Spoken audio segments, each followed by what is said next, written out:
Hey there, Wendy here with Jazzydoodledesigns, and today I thought we'd work in World Within Worlds. Now, one thing I'm going to do that's a little bit different, I saw this technique from Dee Willingham, and she often uses craft acrylic paint in her coloring books, and I just think it's really phenomenal. I've done it in my Disney coloring book, but I wanted to work on a Kerby page and show you how fantastic this technique is. So I thought a good page for this would be this aardvark. Now, the concept behind this is you take just regular old matte, it has to be matte, acrylic paint. Just the cheap, $1 a bottle or less craft paint. And you water it down and create a wash with it. And then when you add it, what you're doing is you are getting color down on the page, number one, which kind of breaks the creativity, right? The creativity slump, I should say. Where you're staring at a page and you're like, what do I do? What do I do? So in this, you get color on your page quickly. Okay.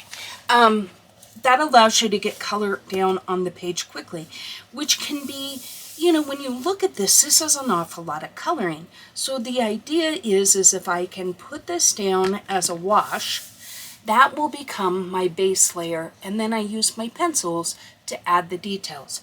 The other thing it does is it provides a tooth for the paper. And what's really fantastic about this, is that this allows your pencils to work extremely well, especially colors like white. So let me grab a spare sheet of paper and I'll show you. Okay, so up here I have laid down a couple of layers of Prismacolor. And here I lay down one layer of the paint. Zoom you in. That's just my little blob from where I poured it out. But what I want to show you is just taking a regular Prismacolor white. You can see that the white doesn't go over that Prismacolor very well. At best, you get kind of a grade mark. But watch what happens here. Do you see how bright and vibrant that is? So you can really add a lot of white highlights or effects when you're using the acrylic paint. So that is one benefit of this. Now, the number one thing you got to be careful of with any medium that you use is the more water you use, the more risk you run of bleeding through your paper. Now, Kerby's paper is really good and it usually handles water pretty well. But when I water it down, I just want to make one pass over my surface and then allow that to dry, and if I need another layer, I can put one on. So this is true of any medium, whether it's watercolor, whether it's acrylic paints, whatever. It's the moisture that allows it to penetrate into the paper and bleed through. So let's get started. We'll get our page back. Did I mark it? No. What would the fun of that be? Okay, here we go. So I'm going to zoom you back out.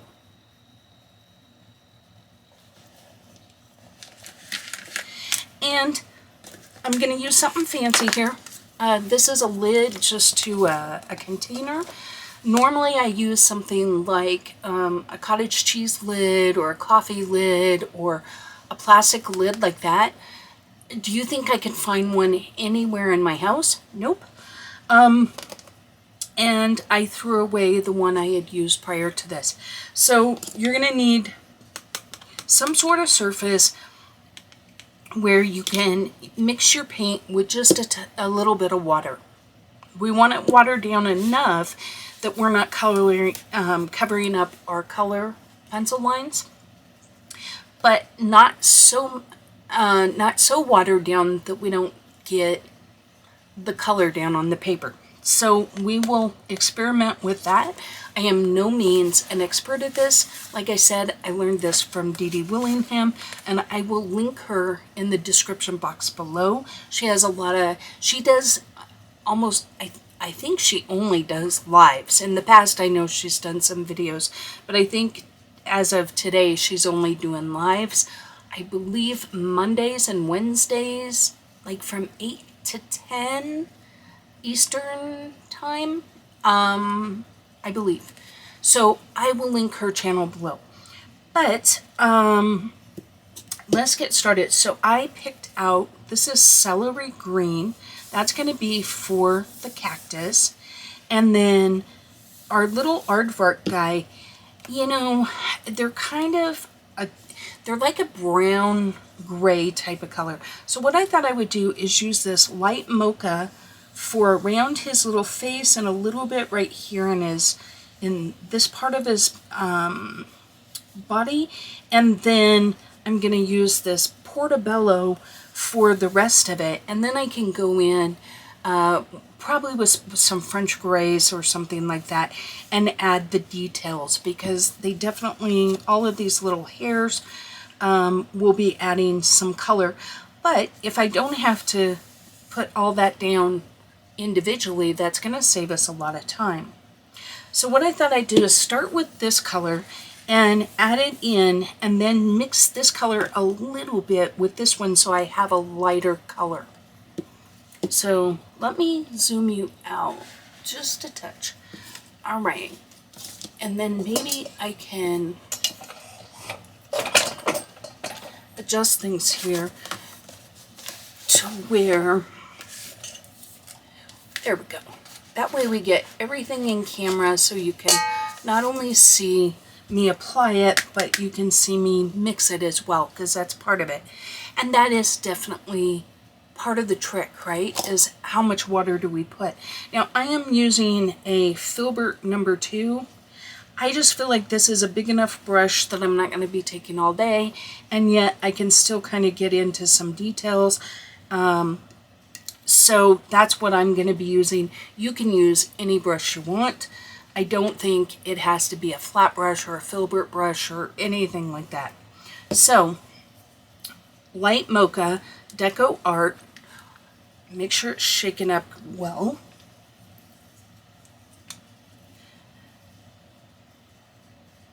So I'm just going to put a little bit here, and then I'm going to use a spray bottle. Kind of 4 little pumps maybe. And then I want to mix it up well. And then what I'm going to do is, on my paper here, I am going to just to test it, because I'm still learning how thin is the right thin. Okay, I think that'll work good, because you see I'm getting my color, but I can still see the lines. Now, looking at this, I would make this like a milk consistency, maybe. So, let's give it a go, shall we? All right. Now, the nice thing is virtually all mediums go over this well, so you don't have to worry, like if I get it in his eye, like I can then go back with colored pencil and go over that. Colored pencil goes over this very, very well. So I can put a little bit of this underlayer even in places where I'm going to use the darker paint, right? So we'll just put a little bit here. Maybe on his nails too. I could probably go just a touch thicker with my paint.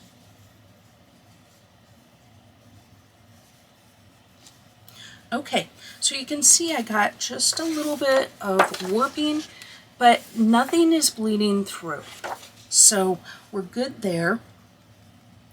I'm going to go ahead and do these rocks. See, I'm going right over that cactus. I'm not worried one bit about that, because the green will definitely go over that. you can see how fast you can work doing this.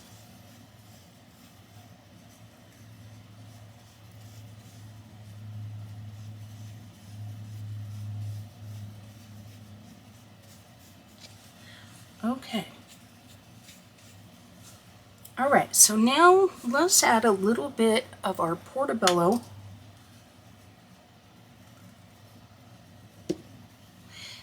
And I'm going to mix it in a little bit at a time here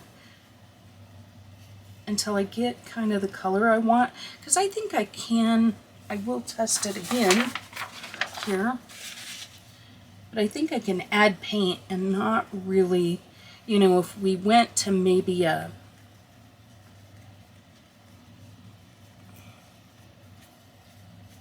even a cream consistency, I think we're okay. So let's go in with that and see if we like that color. Okay, so we're still getting coverage, but we're able to see our lines, right? That's the number one thing.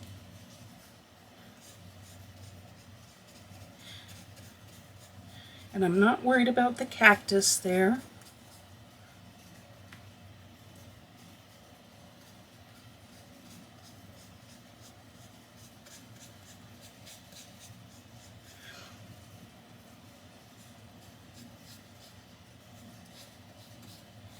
Because I'm going to use my pencils to really darken this color up.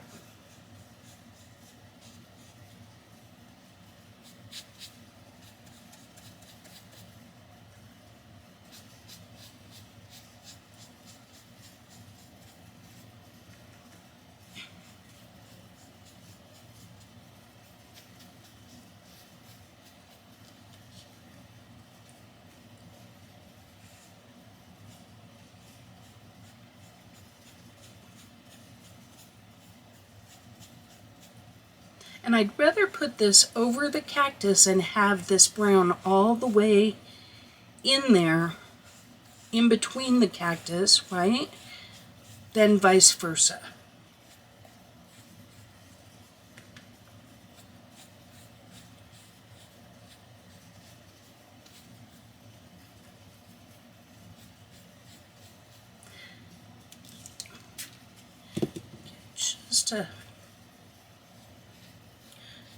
I want to thin it out just a little bit to kind of get a little bit of a blend into his nose there.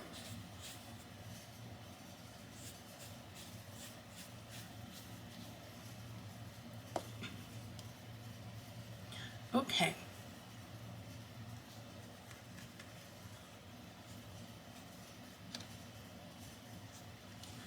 All right. I think that's pretty good. And then next I'm going to go in with my green. You probably think, oh my gosh, this looks hideous, but it's all about the process, right? Oh. We'll start with 3 squirts. I did 4 for the first one.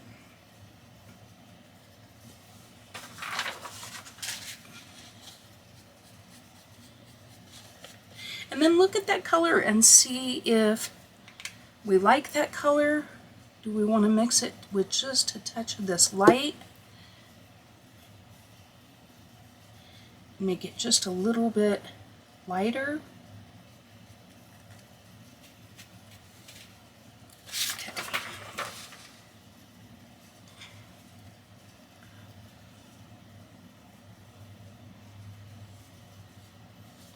Because whatever color I choose here, this is going to be like the middle color. Like if you were choosing 3 pencils, you want to choose a color that would be your middle pencil.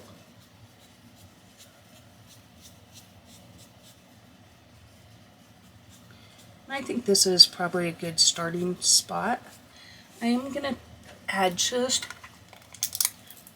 a touch of this sage mint.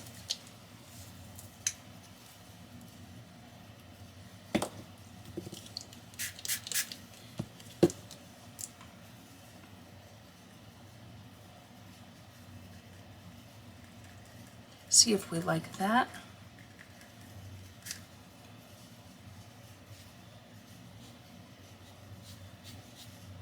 That might be a little bit of a better base. But you know, cactus are all different colors.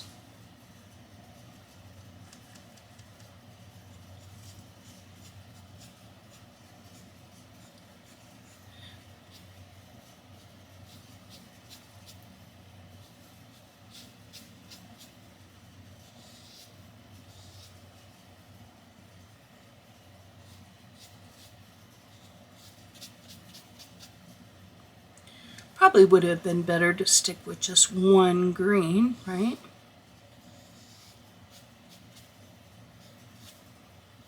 And I'm going to go in and add blue to the sky. So while I don't want to get it all over the sky, it's not going to, like I got a little bit right there, that's okay. That's kind of the benefit of this kind of style of coloring, or this technique. See if we can kind of, we'll go over that. I feel like that green's a little brown for cactus. Does that make sense? What do you guys think? I thought it would be good at first, but then I didn't really like it. Like I said, just kind of trust the process.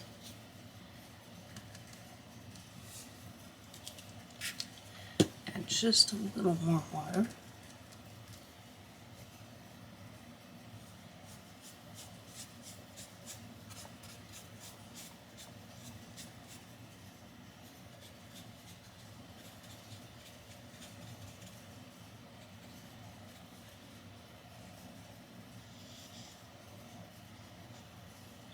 You know, I should probably get a smaller brush when I'm doing this.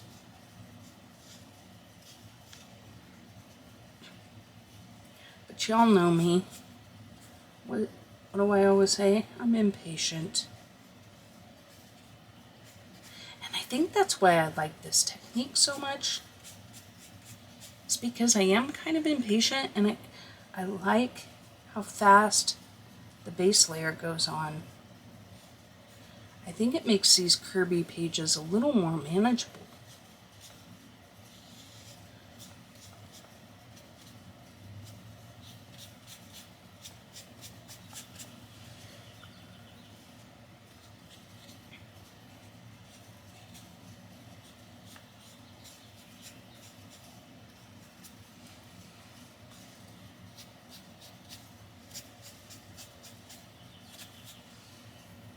Feel free to be as detailed as you want to be.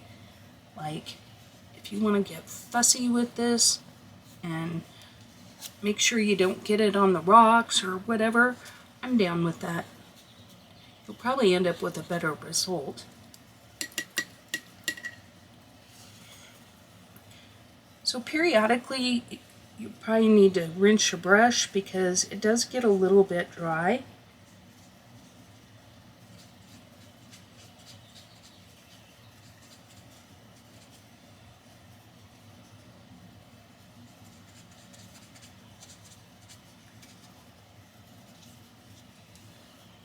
Okay.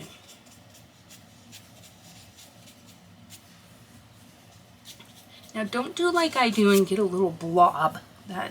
That's not very helpful. Alright, so now what I'm going to do is I'm going to go in with, oh, that's great,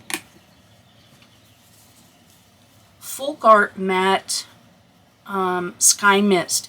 And I think I told you this, but always make sure that it's matte paint.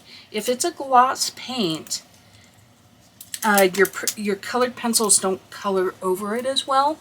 Also, the other thing to be aware of is the tube acrylics and the more expensive acrylics don't always work as well either. The craft matte seems to be the best. So let me mix up my blue here.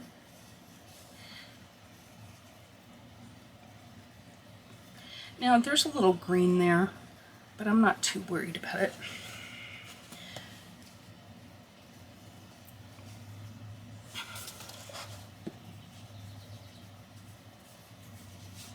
Because, once again, we're adding a base layer. That's it. We're going to go over this, or not. It's up to you. For the background, you don't have to use a wash. You can go in and just do it with the full strength. Just because you're not worried about coloring over lines, right? So you can go in full strength. I wanted it to be a little lighter than this color. I thought a real light sky would look nice with the cactus. And once again, I'm not too worried if I go over my cactus. We can fix everything with colored pencil.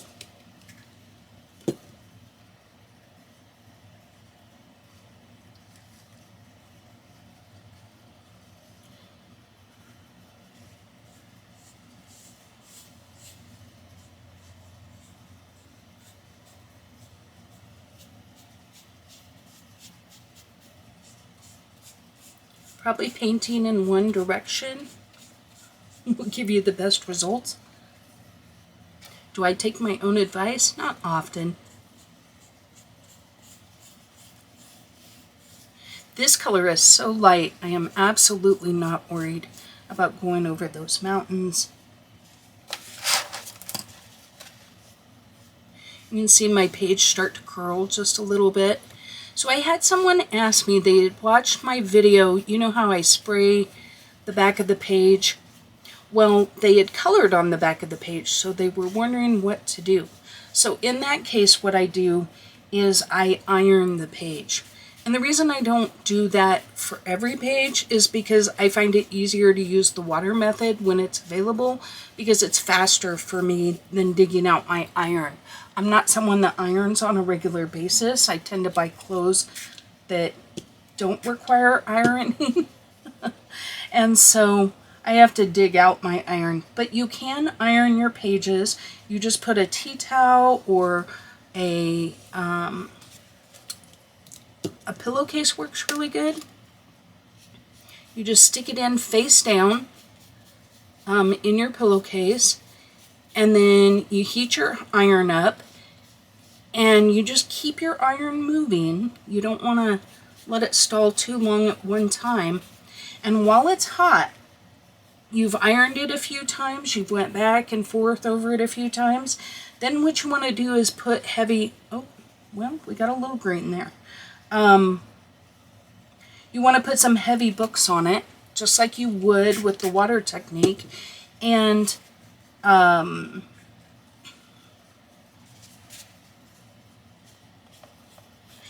then allow it to dry with the heavy books on it, and then once you remove your books, then your page is flat again. So, but like I said, I like to use the water method when I can, because it's just simply more accessible to me. And I thought more people knew about the ironing method, but didn't know about the water method. So if you want a tutorial on that, I can actually show you how to do that. Just let me know in the comments, but I do find it helpful. You know, when we use water mediums like this, because you will get a little buckling. Okay, so we want a little bit of blue over here.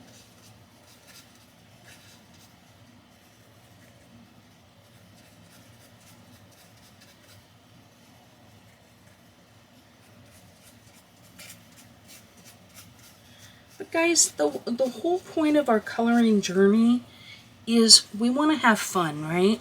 We want it to be fun. And I find that if things feel tedious to you or overwhelming to you, that's not fun. And so techniques like this one might not be for everyone, because some people really enjoy the slow process, and it's all about, I don't want to say the journey, because that's partially true for sure, but it's about, like, it doesn't matter to them how long it takes. And I wish I was like that, because I do feel like there is some joy in that. I just am not built that way. I want to see the results, and I want it now, right? And that's not always the best. But the reality is it's just kind of the way I'm built. Okay, so this is burnt sienna. So I am literally gonna take one drop burnt sienna. Okay, more than one drop, because I have no control.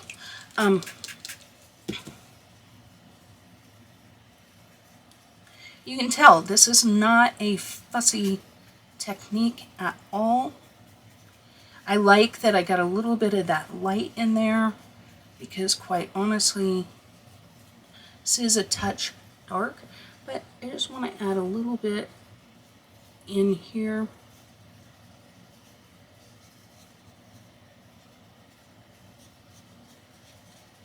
To our rocks.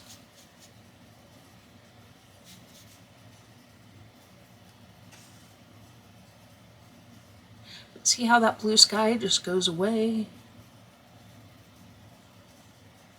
where I got it on the rocks?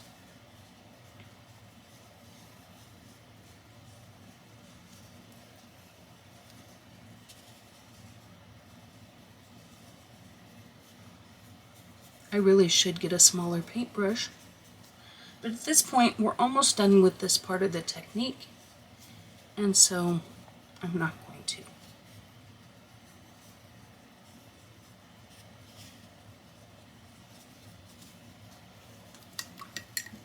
Just rinsing my brush just a touch. It felt like it was just getting a little, I don't know, gummed up maybe?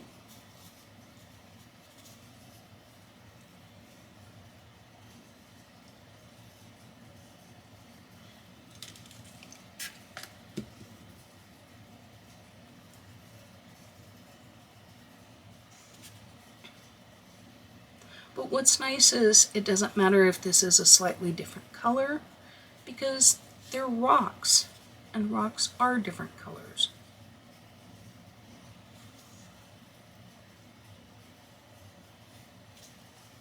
Right? So there you go. I am gonna wash in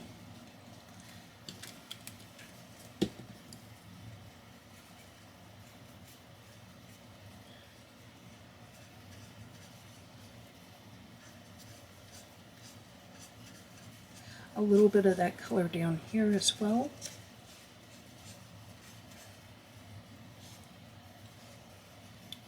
Just to draw it, you know, so we have a little bit top and bottom.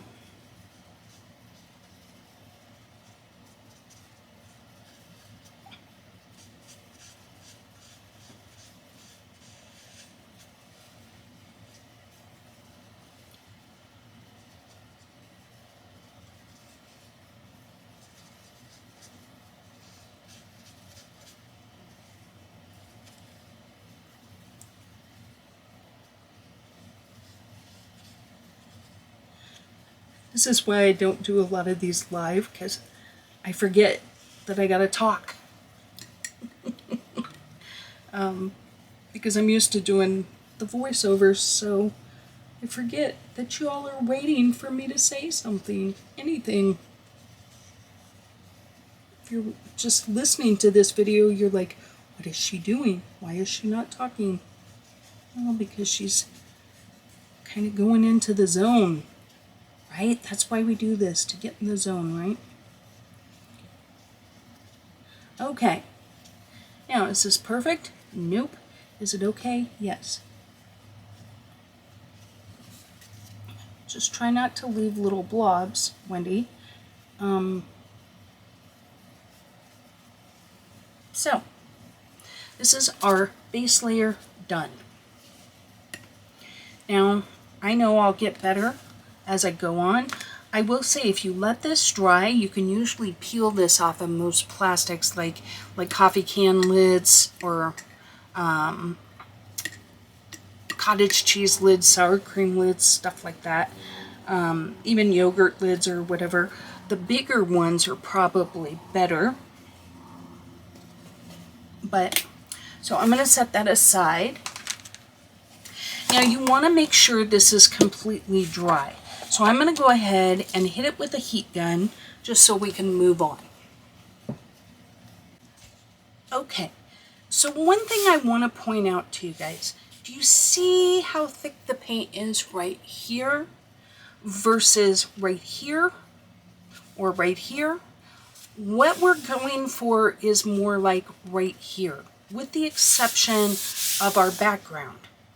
Now, my background is a little splotchy, right? You can kind of see, I'm not too worried about that. I may do another coat of the paint when I'm done. I might decide to do more with pencil. We shall see. But I want to start tackling some of this up here first. So I'll be right back with the pencils, but I wanted to point out that because I'm new at this, my consistency wasn't good in the sense that I want it more like this, where you can see where it colored it, but it doesn't look painted, right? So that's what we're going for.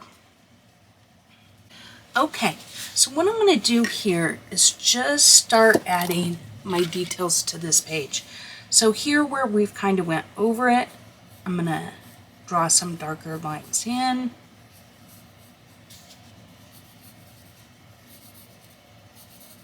Do you see how toothy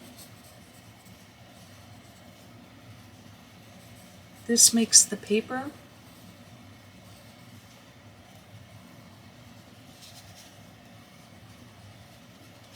I'm just adding kind of the shadow lines.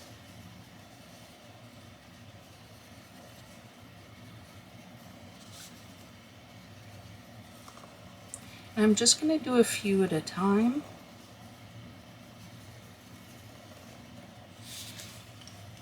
Then I'm going to go in with dark sepia and all of these little dark spots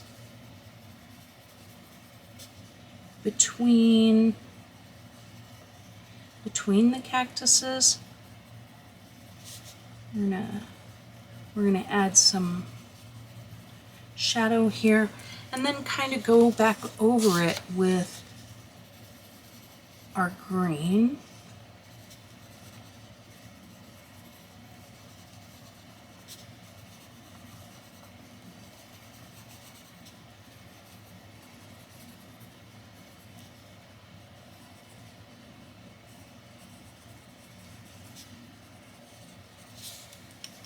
And then I'm going to use earth green for kind of like a mid-tone here.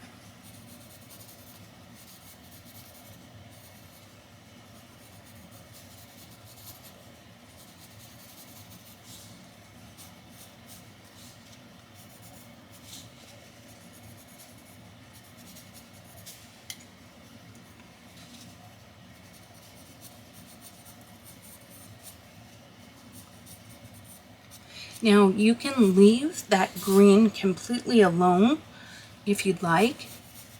You can use another pencil to bring in more. Does that make sense what I said? Sometimes I don't know if I always make sense. So in other words, you know, if I want a shadow here, I can come in with other pencils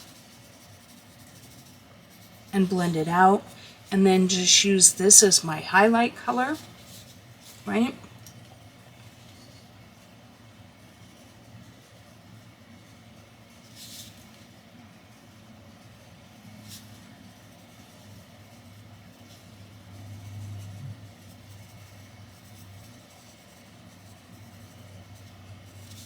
So we can go in with our green here. Now, we can pull in another green for some of these other different types of cactus, right? So like these little tiny cactuses, we can bring in another shade.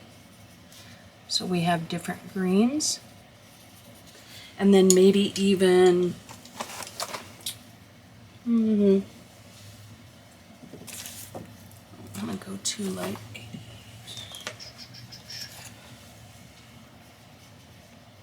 Okay, so we'll bring in this 88, or earth green yellowish. I call it 88 because I use my numbering system. But you can see this will bring in a new tone here. But a lot of the coloring is done for me. So I'm just going to keep working that.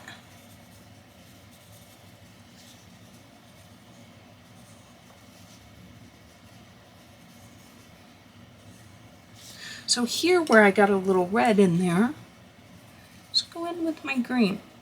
Just a little bit. All good. Fixes it right up.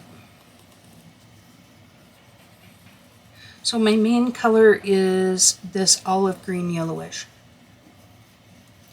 And I am outlining because I don't want to lose the form.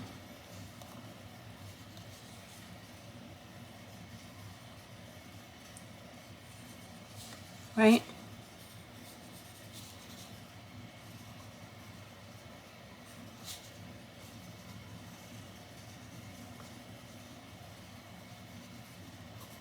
So that's just what I'm going to do for a lot of this cactus.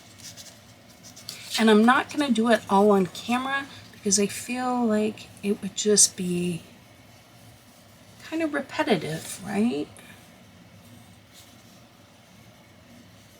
This is a little bit more of a tutorial kind of video.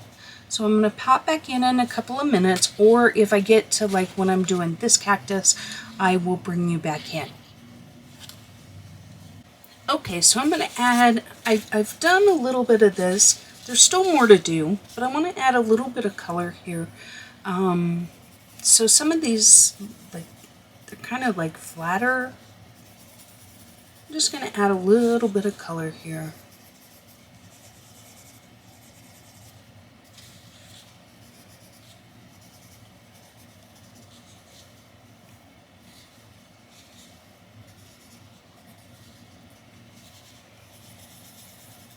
Just kind of to the center a little bit.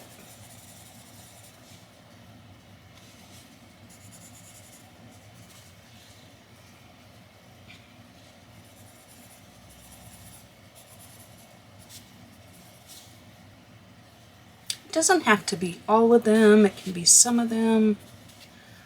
We just want to add a little bit of pop of color there. I'm going to go in now with 87 and just go around kind of the edges here.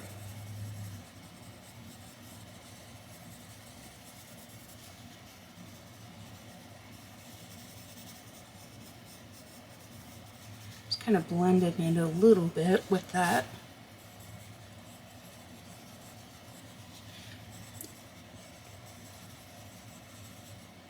Now maybe it would have looked better if I wouldn't have kind of outlined it in that olive. Possibly. You know, all of this stuff, whenever you try something new, it's like a learning technique, right? You're going to do stuff and say, oh, well, you know what would have worked a little better is if I would have done this or that, right? But we don't know until we do it. Even if we watch somebody else do it, there is a part of this that is the hands-on. There is a learning curve in the way you hold the pencil and how much pressure, even when you're following someone else. My light pressure to someone like my mom is probably a medium to a firm pressure for her. So you just, and a lot of it depends on what you like, right? So I think I'm going to add this color into these kind of rounder ones.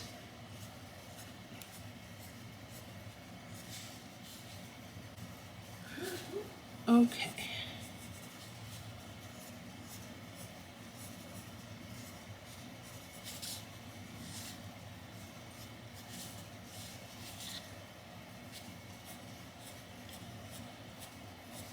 And use whatever colors you want. You know, if you want some more blue greens in here, add those in. I don't know if this is the right green. I don't know, all the greens that I owned, you saw the one I started with. I'm always drawn a little bit more to olive greens. I just like them in general. And the yellow greens, I'm definitely way more drawn to those personally than other greens.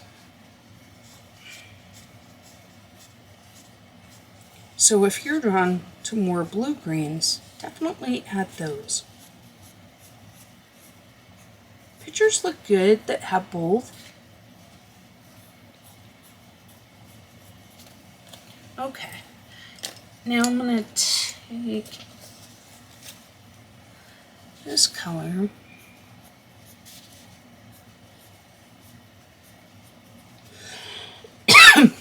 and go into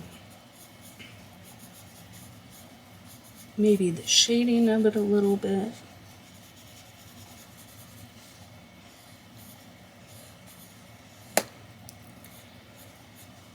And you don't have to push so hard that you break the point.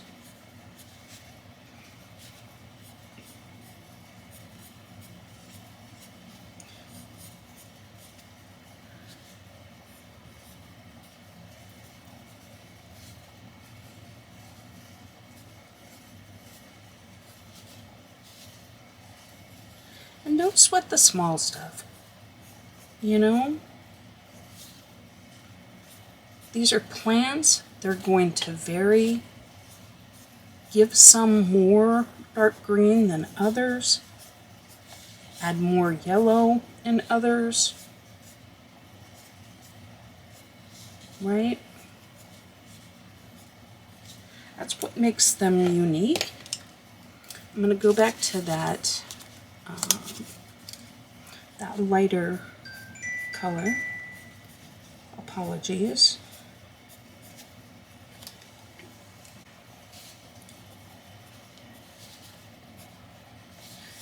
The benefit to having the base layer is that I don't have to color every little bit because we already have a base layer down.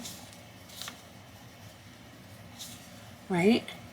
So I can just add little bits of color.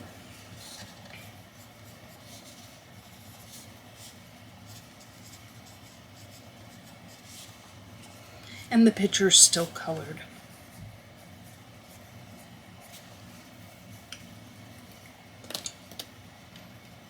Okay.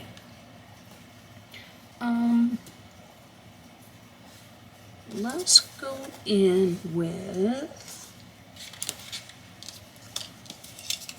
a little bit of this color. Now this one's even darker. A little less olivey. This one's a little on the bluer side.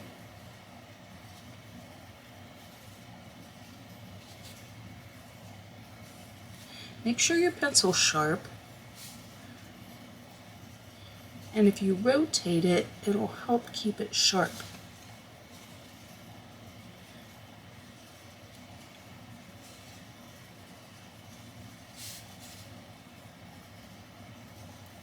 And once I get these all kind of outlined, then I can decide, okay, do I want to shade these in a little bit and actually color the whole plant darker, or what do I want to do there?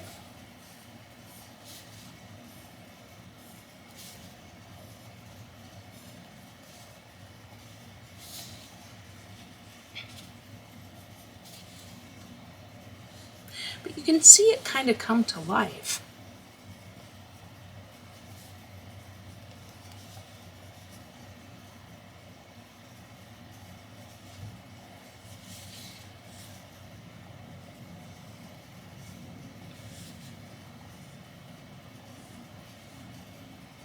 When your pencil gets a little dull, sometimes the little hand sharpener,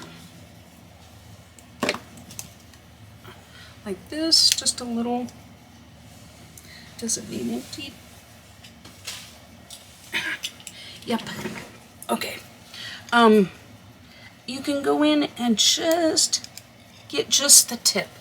So for stuff like this where I really want a sharp tip, that is a helpful thing, because then you don't stick it in your actual pencil sharpener and, you know, waste your pencil when you just need the very tip to be sharpened, because polychromos actually hold a pretty sharp tip. But when you're doing stuff like this, you know, it helps to just run it in there and just get it pointy. Especially when you're like me and you kind of press too hard and break them. I don't have to resharpen the entire thing just to get my point back. So I can go in and look how much. There's nothing there. But now I can get these really thin lines that look a little nicer, right?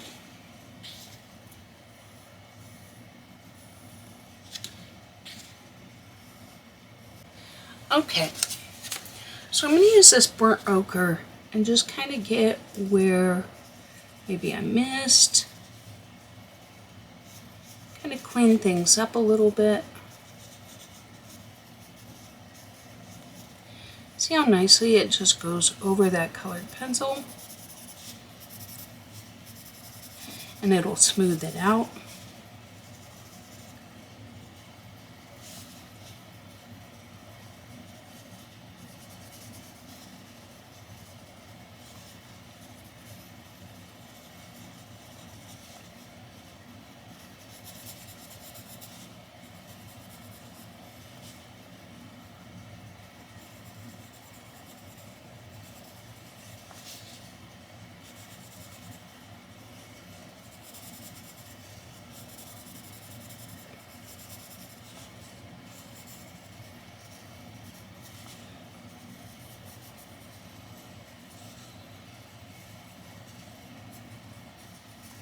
And then where I've kind of went over, I can just extend that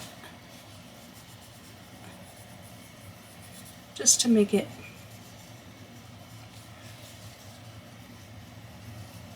less obvious.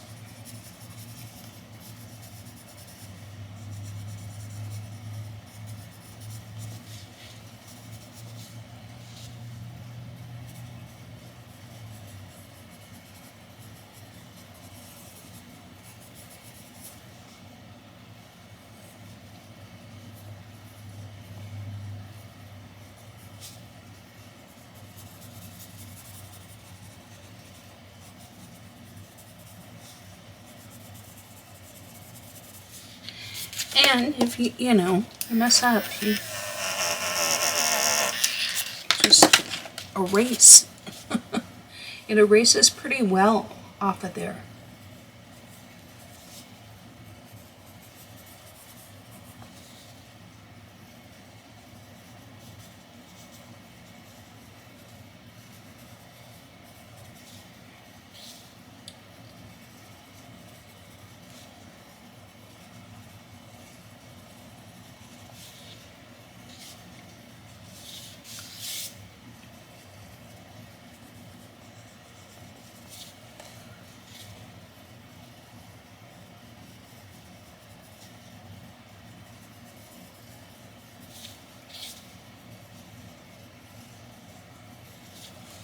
Okay. And then you can go in with a darker color, like maybe this burnt umber, and get some of your darks here.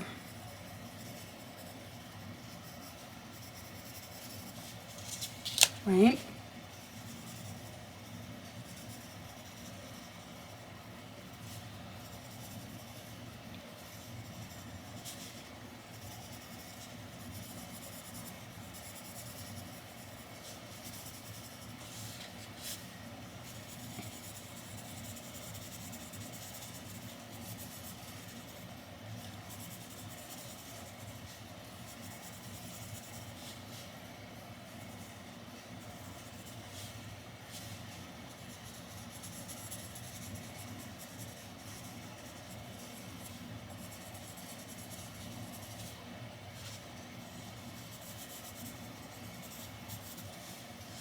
I forget to talk to you guys.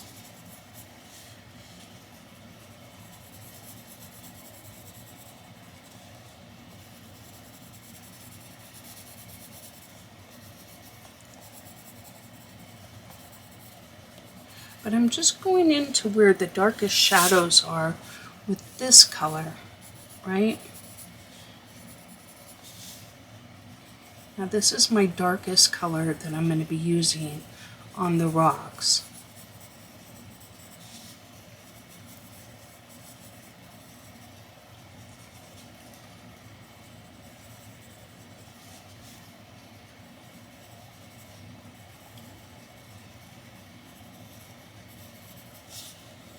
So just in the deepest of the shadows,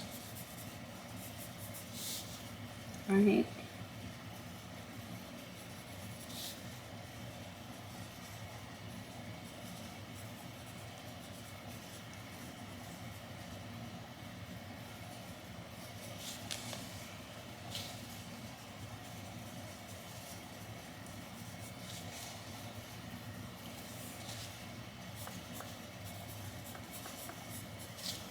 And then we can come in with, let's try this one. I don't know, it might be a little too red. I don't really want to add more red. I think I want a little more brown. So let's go with maybe burnt sienna.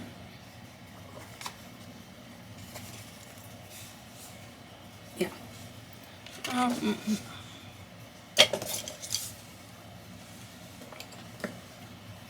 Let's try this. I think this is a little more, yeah, what I'm going for here.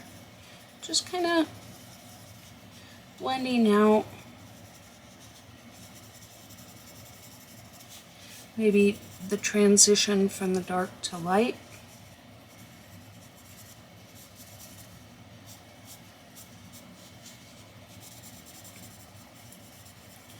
I go over that little red piece right there.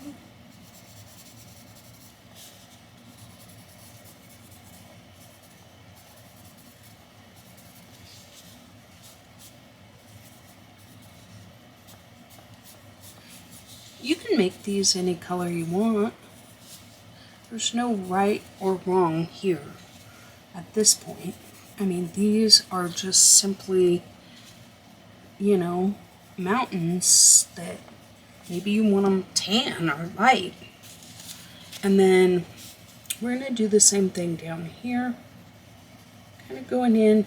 Kerby has kind of showed us where the darkest will be. So we could come in with this medium tone and then go in with our darker tone. Whatever works easiest for you.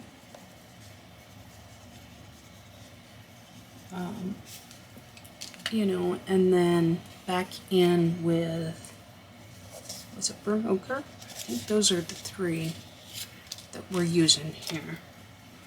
Ouch. I just stabbed myself with the pencil.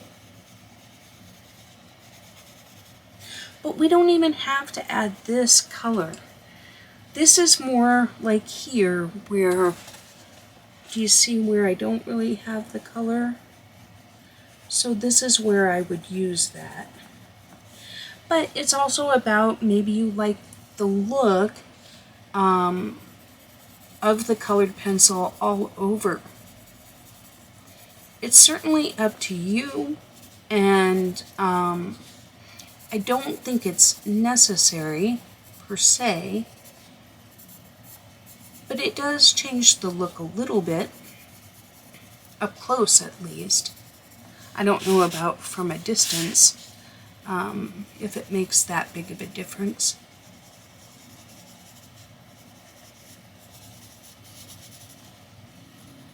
I feel like I'm kind of all over the place with my tutorial here. But, you know, we might just call this a color and chat. Because, well, I don't know how much chatting I'm doing. So maybe not even, we'll just call it, hey, want to hang out with Wendy while she does some stuff? Oh, you know, the thing is you want to be light with your pencil, because it really does make it quite a bit more toothy, and you can really lay down a lot of color unintentionally.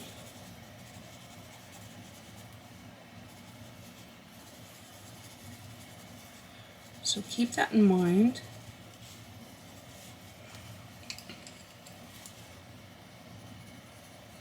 Kind of smooth this out a little.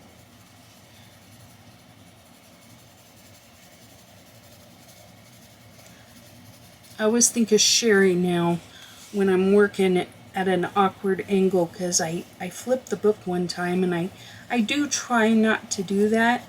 And she said we'd need a seat belt if she did it, because she'd be flipping it all the time. And it just really made me laugh. I really appreciate you guys' comments. I feel like I've met some really good friends in the community, and I enjoy getting to know you guys on a more personal level when you reach out to me. Sometimes, you know, on Instagram or Facebook, where you can, you know, direct message me.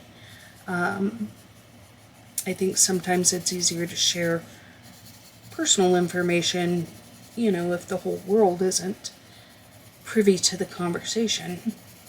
Not that we are hiding anything, but you know. So I encourage you, if you're interested, to reach out to me. I love hearing from you guys. I like seeing what you're working on. I like chatting with you about it and asking your opinions on things, having you ask me opinions. Because I don't know about you, but in my life, like my kids don't care about coloring, and while my mom is super supportive, it's not the easiest hobby for her, and it's not as enjoyable for her as it is for me.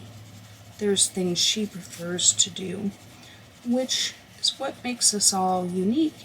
But she is very supportive, but it's always nice to have someone that's really into it to chat with you and get excited and recognize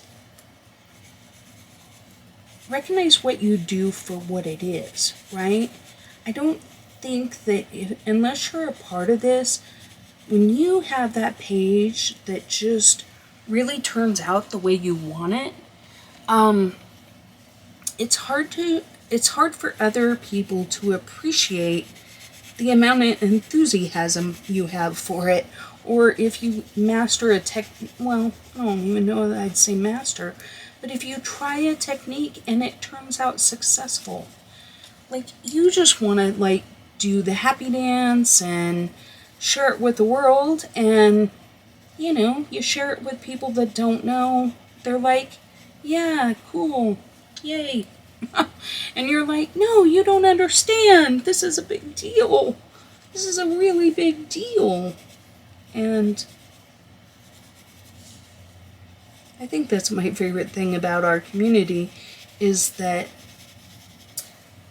we're also, colorists are supportive of each other, and we talk up each other's channels, and we acknowledge that we can tell people about other people, and it doesn't make us less, right?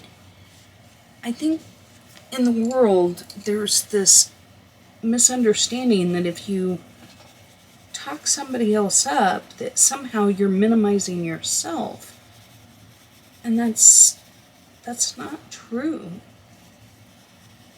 Even if we do the same things, I like to watch other people's channels because I see how they teach things, and that's interesting to me. And there's some people that I like to learn certain things from, and then other people that I enjoy watching other things. Does that make sense? Like maybe you like color alongs on one channel and flip throughs on another channel, and somebody else does work in progress, but we all do things a little differently, and I think that's really cool. Okay, did I put dark here? I don't think I did. Are you paying attention, Wendy? No, I'm just chattering.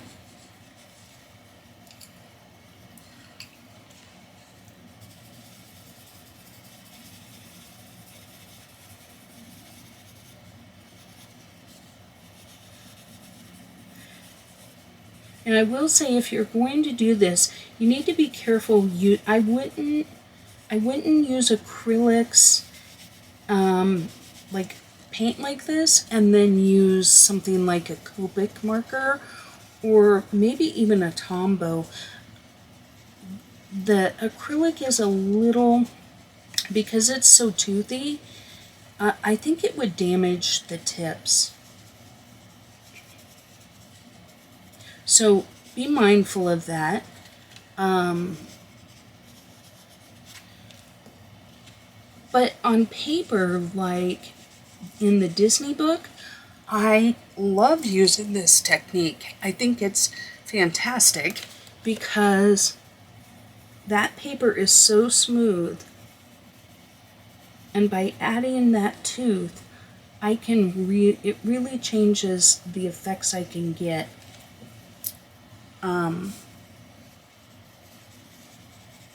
So I think I'm going to go in with dark brown here.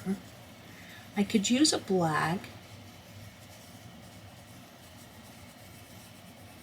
but I think it works just using this burnt, what is it?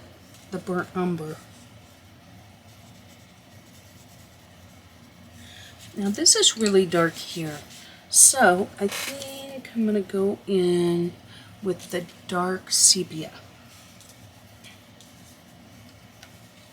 I'm not I use black, but not usually if I'm going to make something like a solid black like this.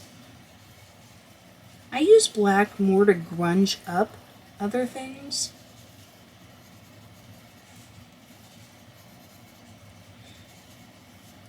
Sometimes.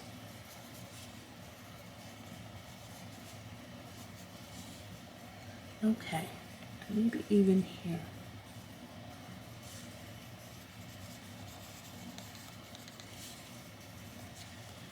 What do you think? You're starting to kind of feel what I'm trying to do here?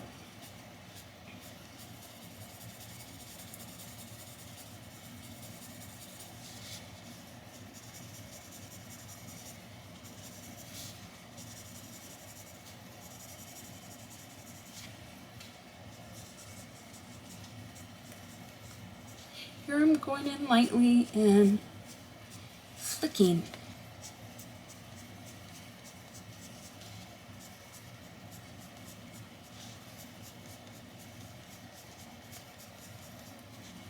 So even though I'm pretty much covering the entire thing right here, I want to make my strokes flicky in the direction of the hair to make it look just a little more realistic.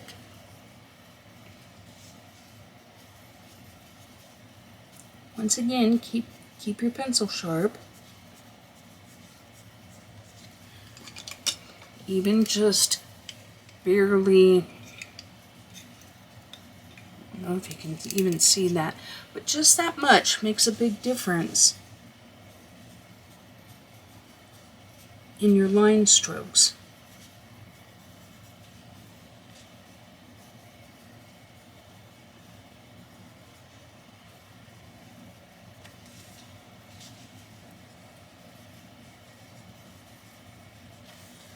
Going over that blue a little bit. Okay. Do we want to put in just a little bit of this dark sepia into some of our crags here? Maybe just a touch. I don't know. Oh, I did it now, so better do it in a couple more areas so it doesn't look funky. Right?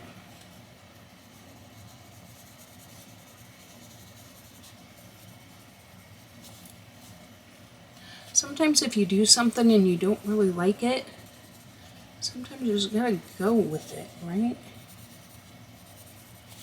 Okay.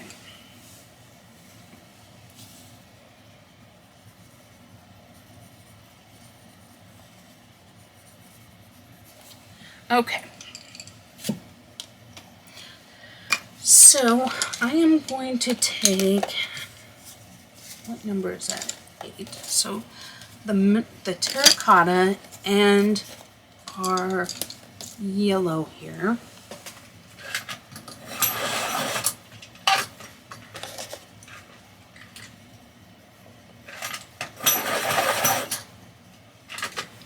Okay, so now let's go in and we're gonna do some of these flowers. So I'm gonna put these up here. It's pretty obvious which pencil this is, right? So some of these little flowers I'm gonna make yellow. I might even go, let's go a little more yellow than that. Let's go with like, let's go with the Naples yellow.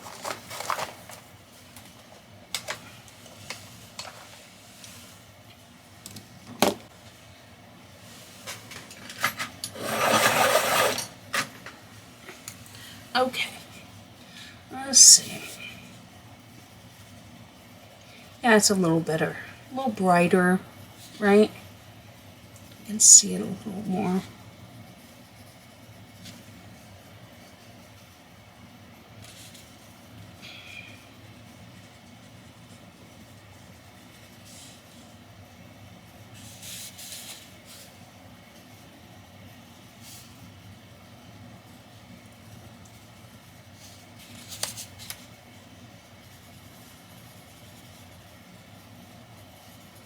And you can see it goes over that green.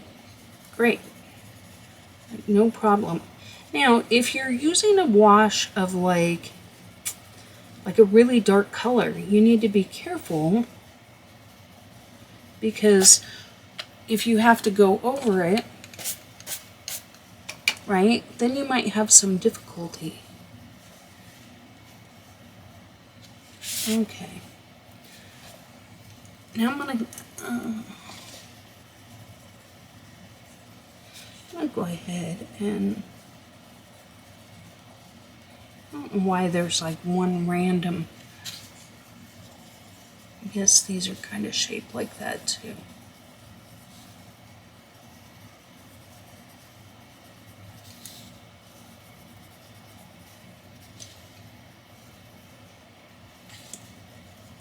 Don't worry, if we forget some, we can always come back in later. but I'm going to try and get them all because I got the pencils out.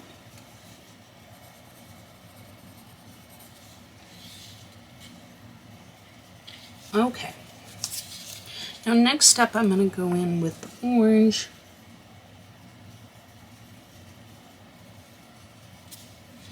Just kind of at the base.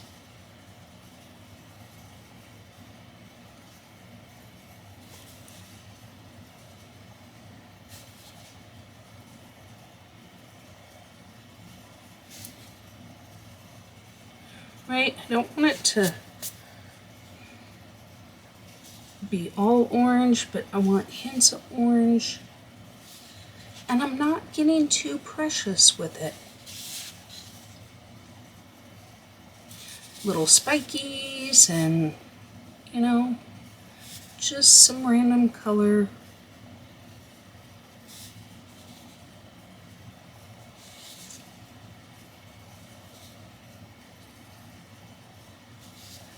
Kind of at the base.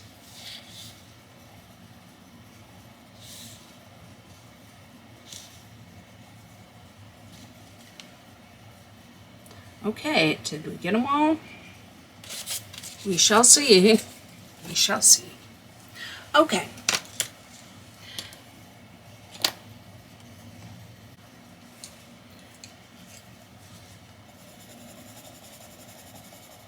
Okay. This is where I miss like the powder blue of Prismacolor. I think powder blue would work really good here. But what I'm going to do is just add a little bit of this earth green to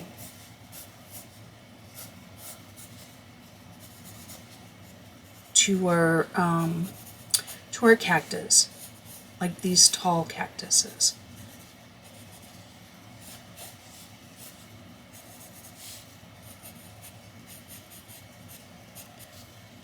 I think that kiss of like a powder blue would be nice in here.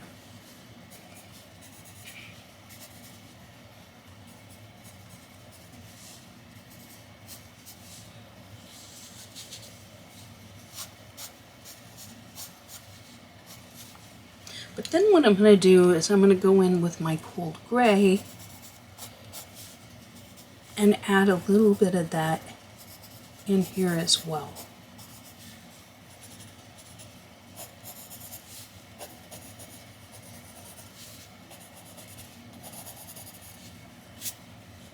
And not to every cactus, right?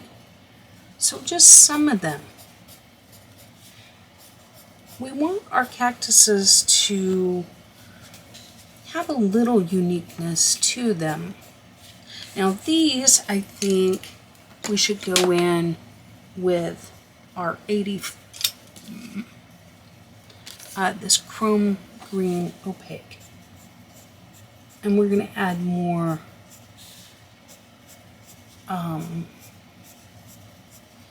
this dark. See how these are darker now?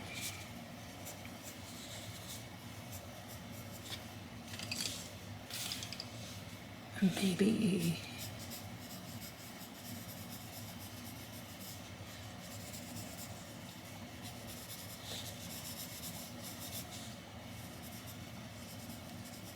I feel like these are kind of a different cactus, so I want to make them kind of a different color.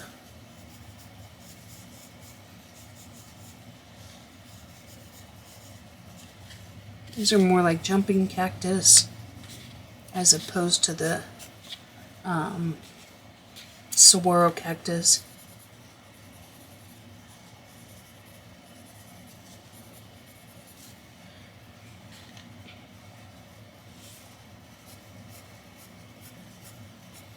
Or maybe cholla cactus.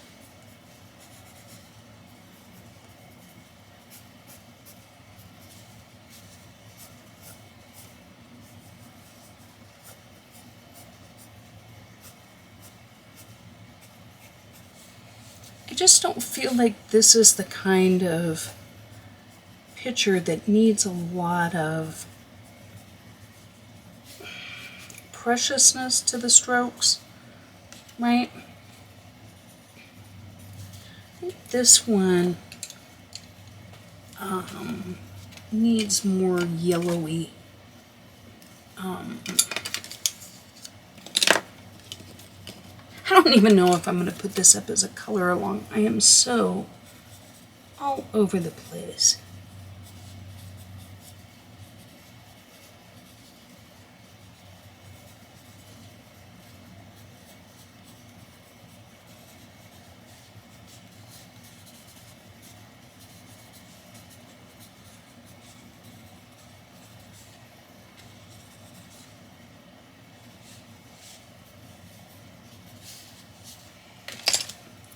Okay, so I'm back to, are you even confused about what color I'm using?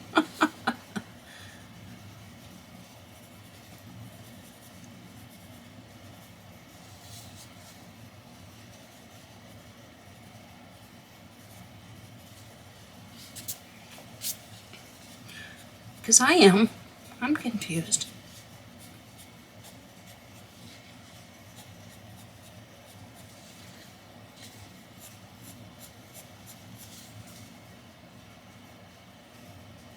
Okay, so let's go back to this earth green.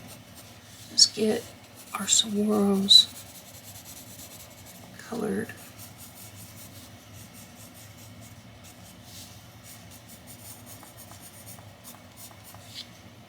Need a little bit of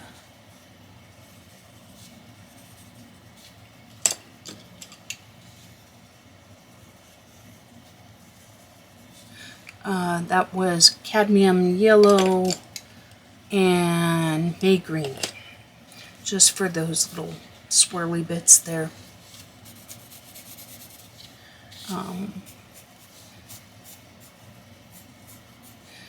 I'm just doing this to kind of blend out the stripes.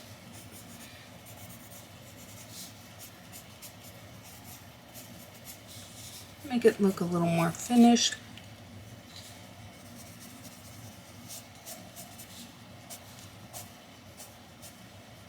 But because we got that base down, we don't have to do every single inch of it.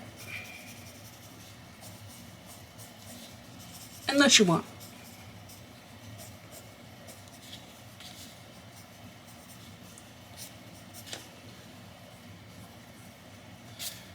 Okay. So I want 88. There we go. So I'm going in with the earth green yellowish.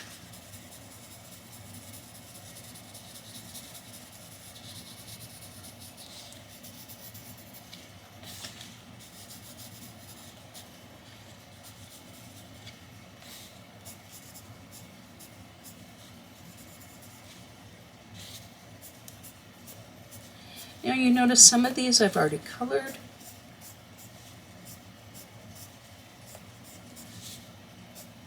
But each little blend makes them a little unique, right? So they might have more than one color. Okay, so here we missed this little flower.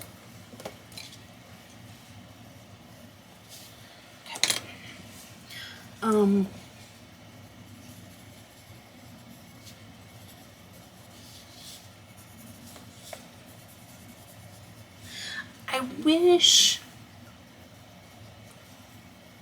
I feel like we need just a little bit of some blue-green in here.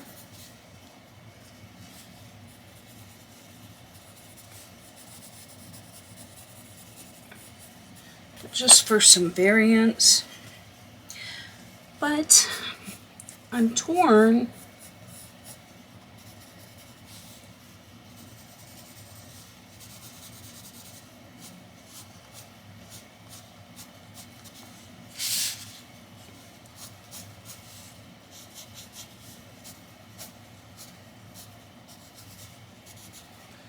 Did you finish a thought, Wendy?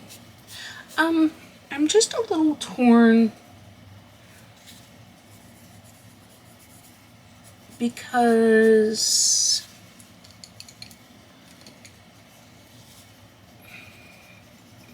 I don't want to introduce another color, mainly.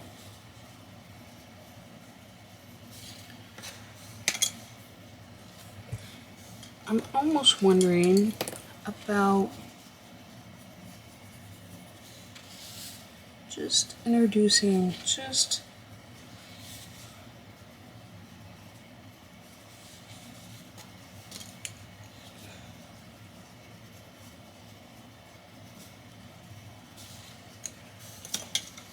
adding just hints of this color. Kind of like that. This one might be a little too strong. What about cinnamon? I'm not going to pull the card, but let's see.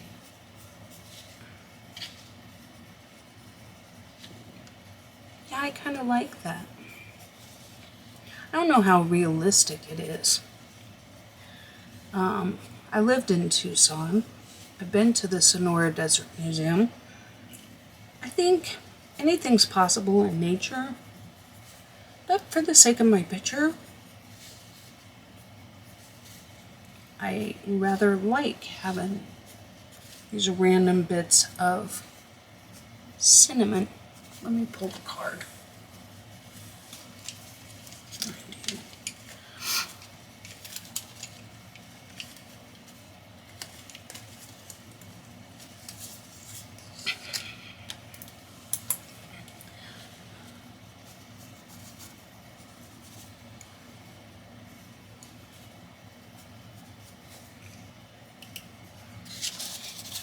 What do you guys think? Do you like it? I think it just adds a little visual interest. I'm not really digging this. I feel like we need some darker green in there.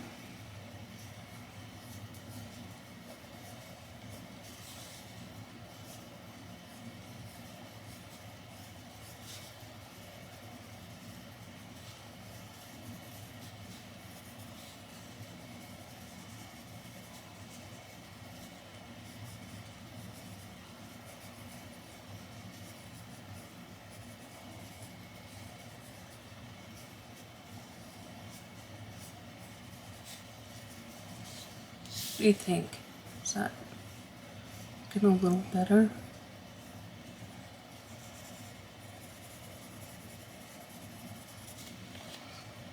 I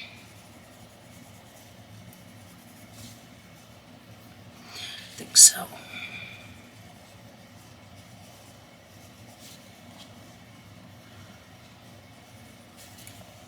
Okay.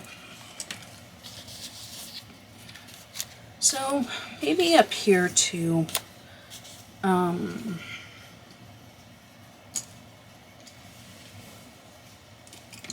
give our pencil just a quick sharpen.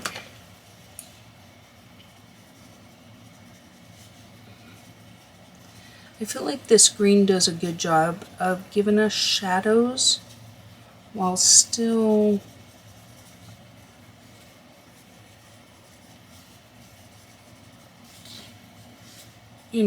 giving the illusion of cactus.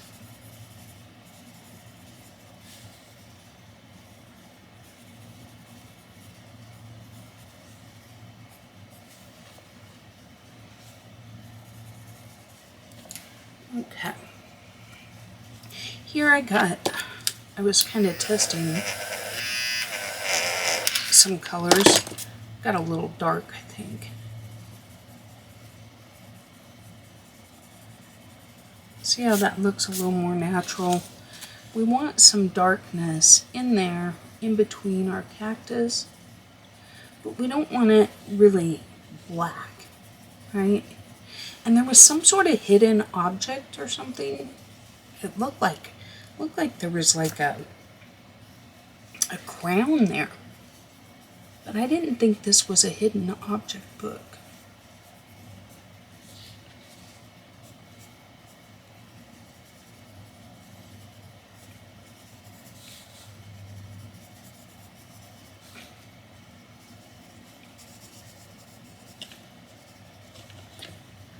Okay.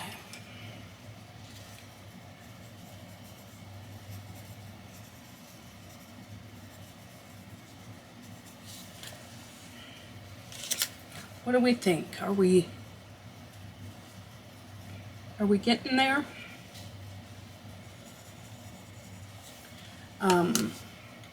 You know, just keep going back and forth and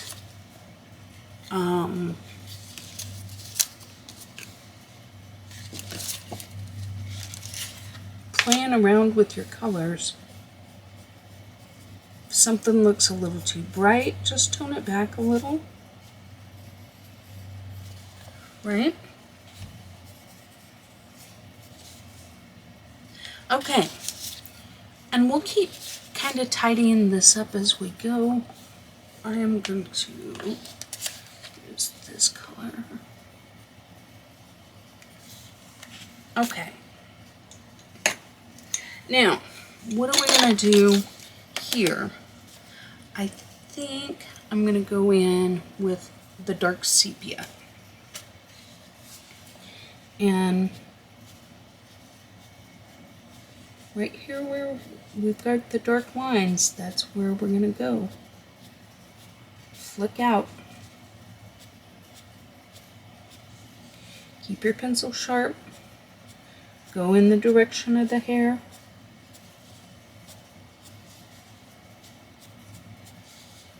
Kind of do it in little clumps, little spurts.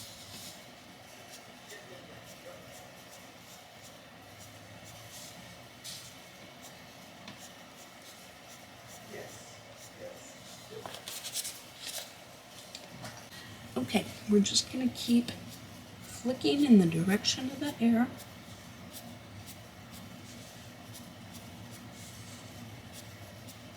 Wherever Kerby gives us clumps of lines, we'll go in a little darker.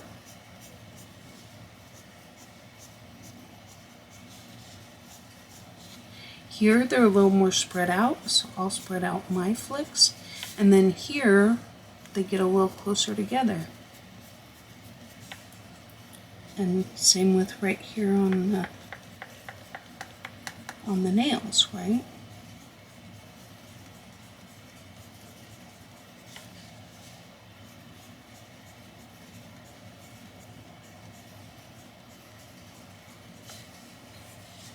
You can always go in with another color too.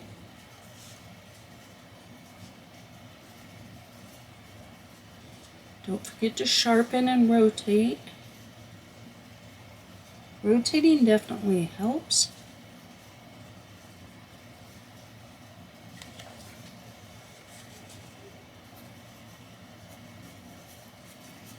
But see right here, all the lines are a little closer together. So I'm going to make my lines a little closer together. I want to definitely flick in the direction of the hair. See, it's kind of curling this way, so I'm bringing my hand, you know, towards like little J hooks, right?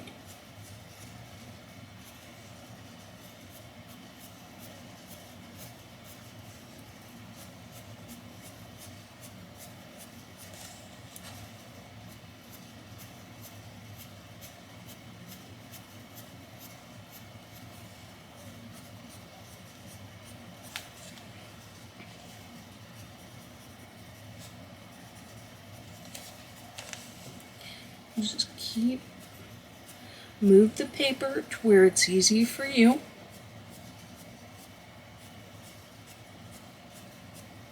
Strap your seatbelt on and give it a whirl. Right, Sherry?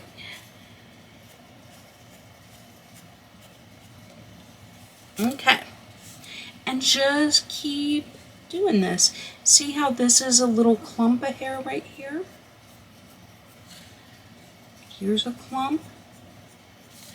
And then we have more, right? We go up a little and just keep going with the direction of the hair. And do you see how that's starting to kind of look like hair? But what's nice is we've got our base, so I don't have to try and get that color in between all these flicks.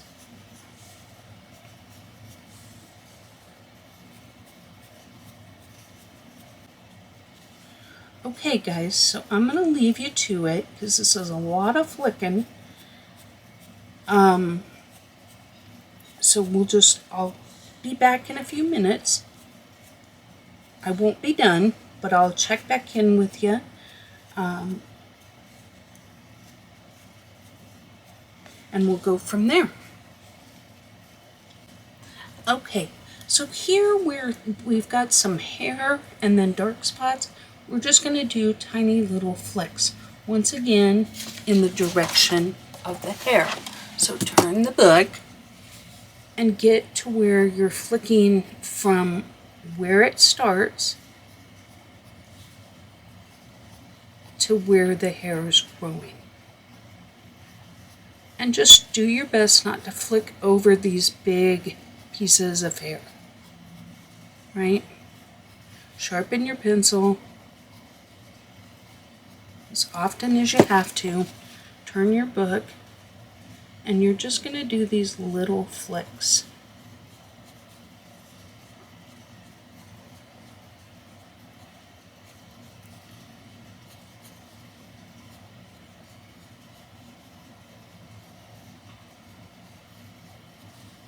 Right?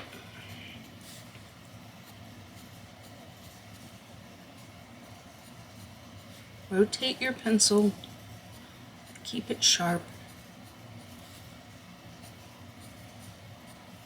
Wherever he's put these dark lines, this is indicating shading. And we're going to take it all the way back into our cactus a little bit.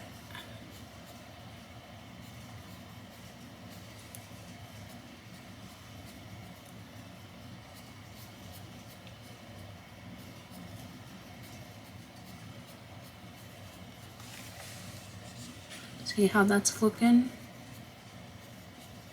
And that really brings those bigger hairs to light, right?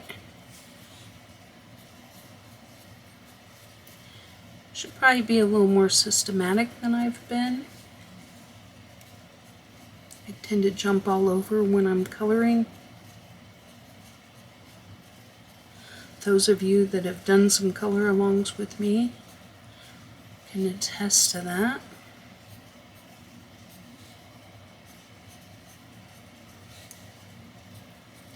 Okay, so I just thought I'd show you that. I'm going to keep going and we'll see you in a bit. Okay, so now I'm using burnt umber, and I'm just going to go in to those same areas where I did my flicks before, and I'm going to add some brown. Not a lot, not as much as the dark sepia, but some.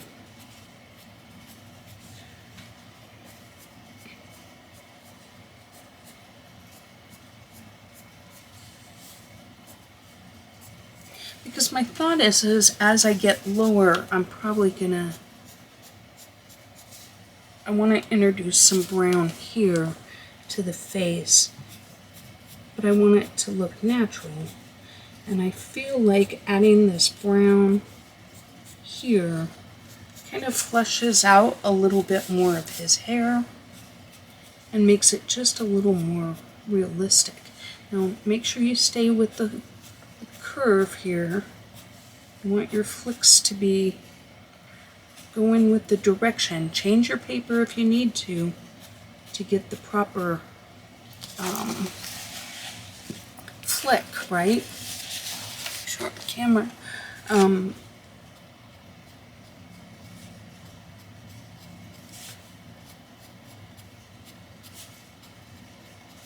But see how this kind of, I don't know, I like the look of this. I feel like it looks more natural than just the sepia. Because we all have a little bit of different hair color, right? That page is kind of curling up from where we did the wet or the paint.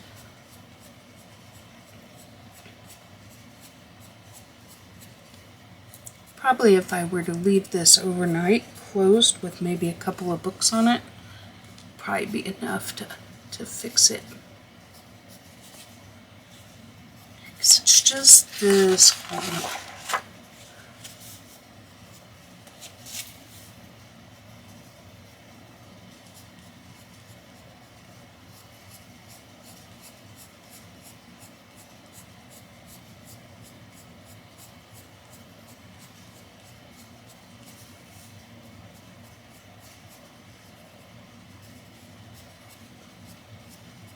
And then once in a while, just step back and take a look. I apologize for the sounds. My husband's right outside my window here working.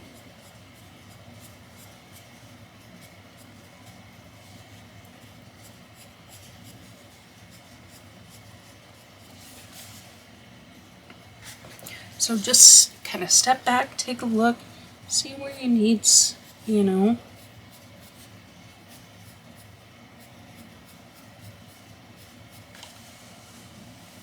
Okay. Now in here, I think I'm still going to want the, I don't know where my dark sepia went. There it is. Okay.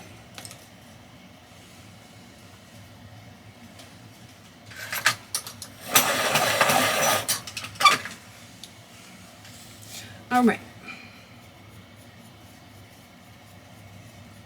So we're going to do the same thing here around the face, only my flicks are going to be a little lighter and a little shorter.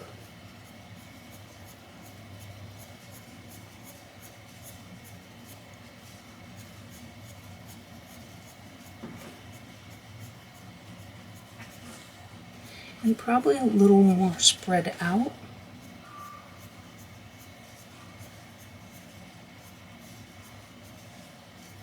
I'm using Kerby's lines to decide where to put the sepia.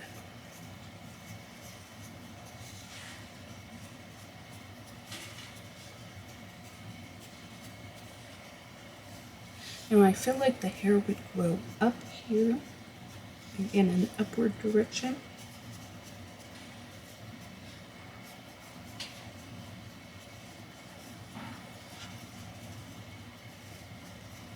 Little baby flicks here.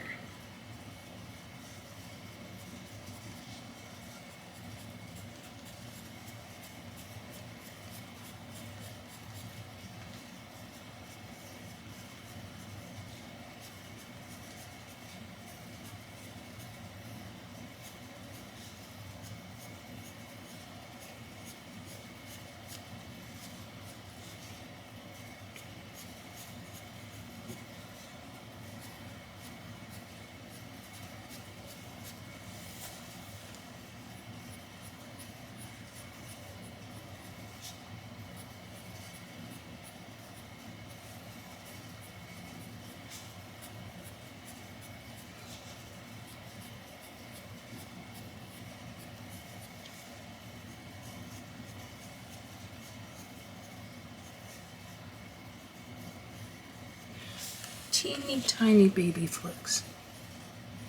Very light pressure here.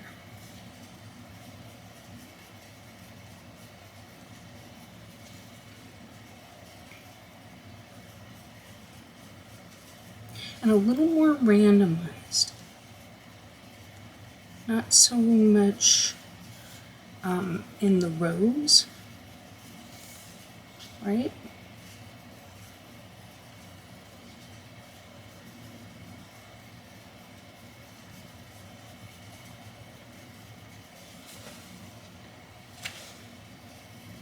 kind of step back, take a look.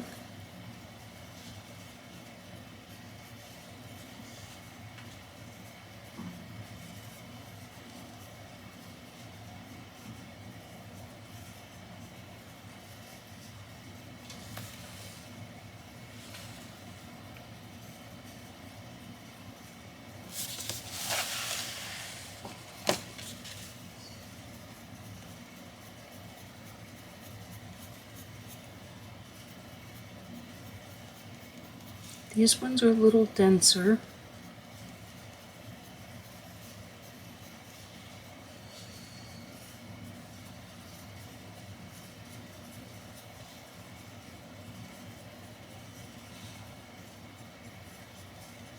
These are a little shorter.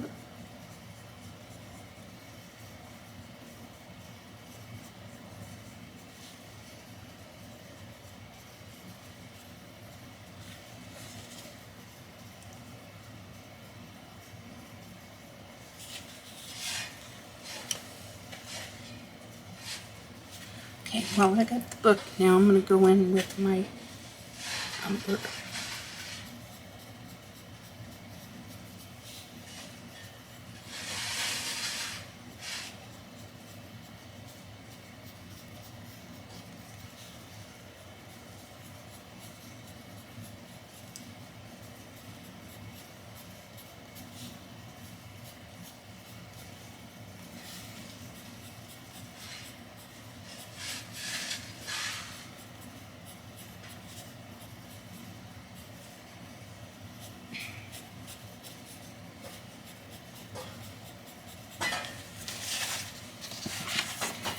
Take a look at your page, see what you need.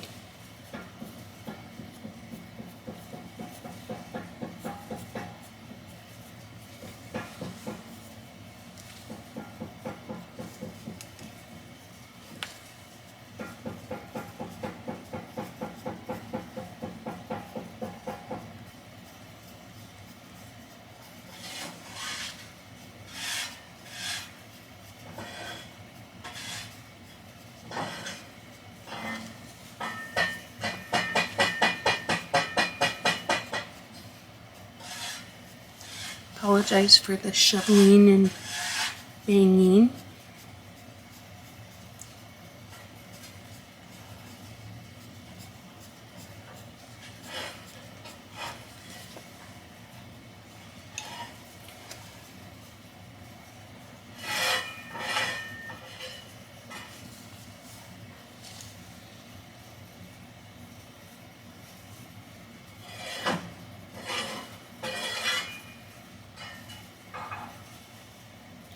These little hairs, these are tiny, tiny little flicks.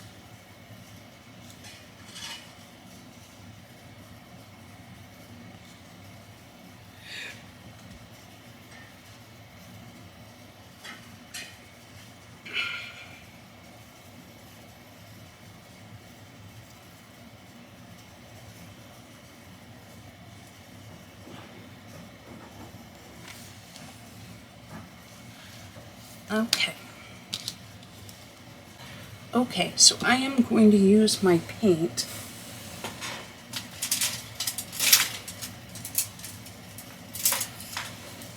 and a tiny brush just to get this blue off the nose here.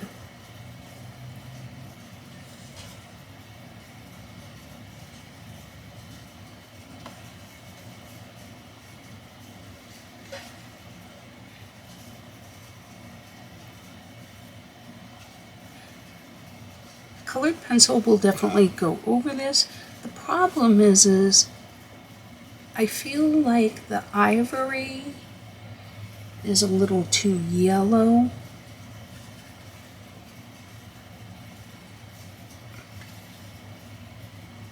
And the white's too white.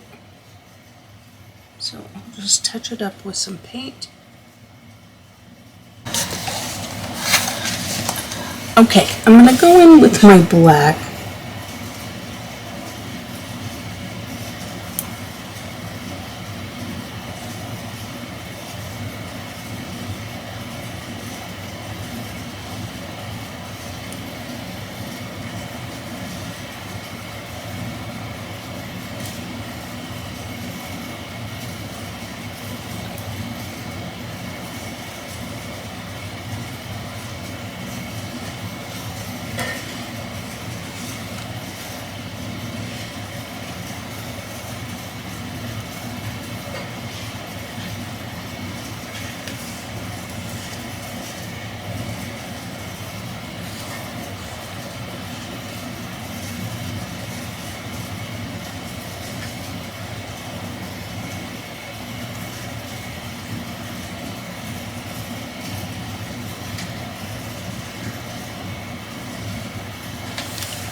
Okay. All right. So next I'm going to go with ivory. We're going to do this little claws here.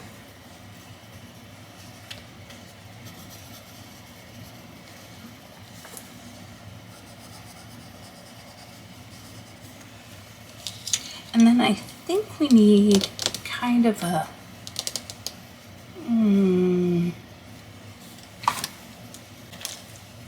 okay. And then I'm going to go in with that dark sepia and really darken this up a little.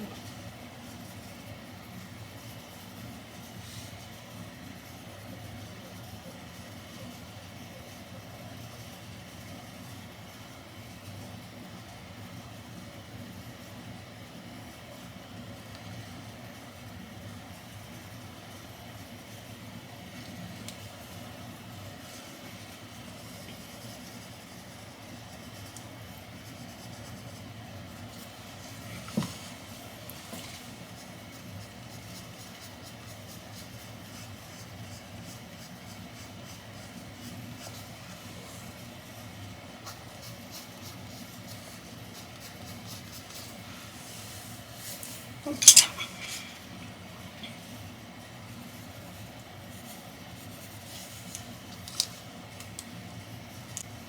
Alright, so now I'm going to go in with ivory and just, not on every tip, but on some of these, I'm going to add just a little pop of white.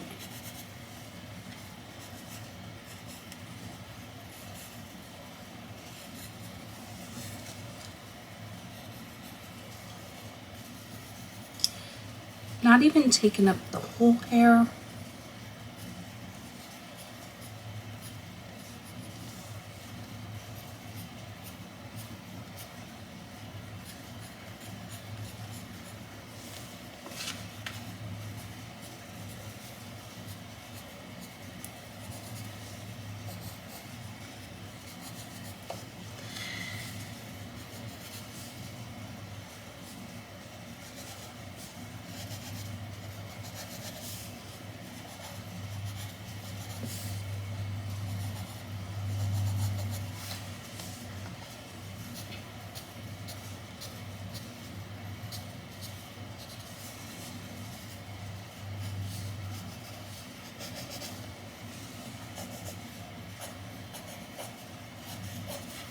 Especially on these little tips out here where I didn't do a good job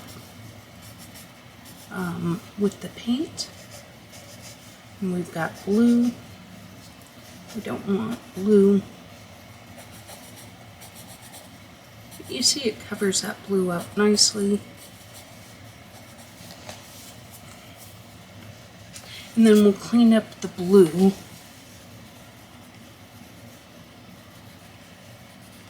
with a colored pencil.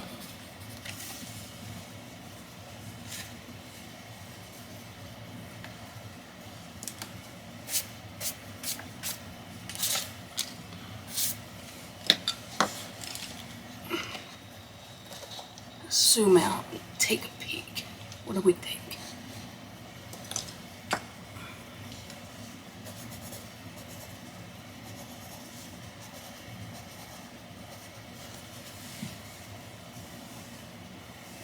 So I think we need some more depth in our greenery. I think we need a little more dark here.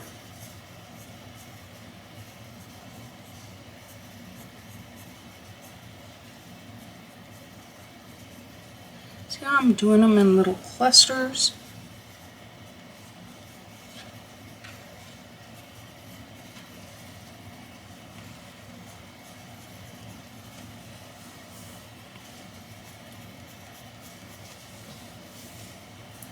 I feel like we need more shadows just to add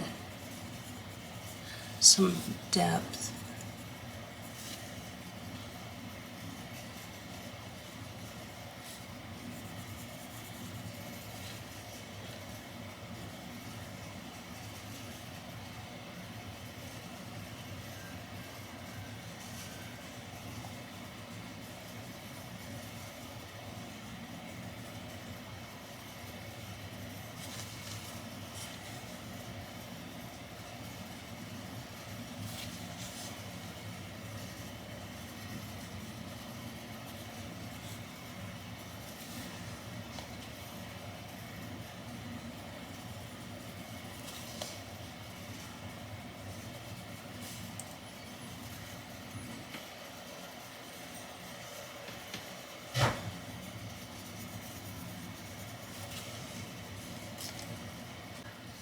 Okay, so looking at the page, I just feel like it needs a little more something. So I'm going to put a little bit of this yellow ochre on maybe the outside edges here, just for some visual interest. Not on every one, but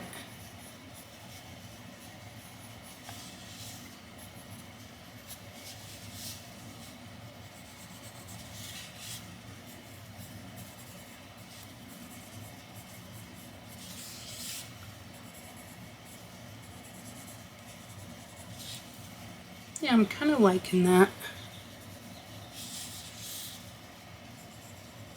Just adds a little something extra.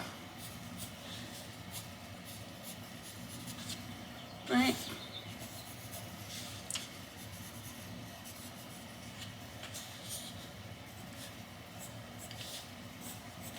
Almost like the sun's kissing it a little.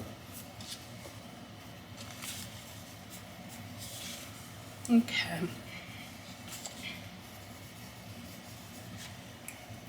And then, once again with the cinnamon,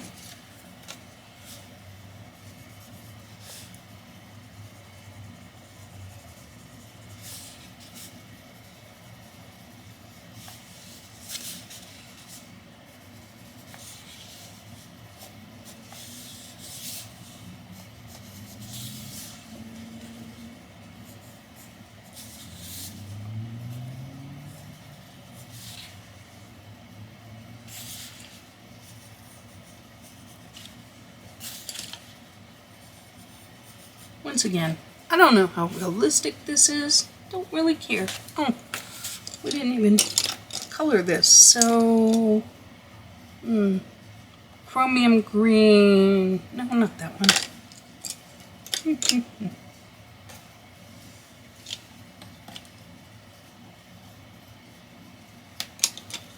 Here we go. Let's use this one. Earth green, 172.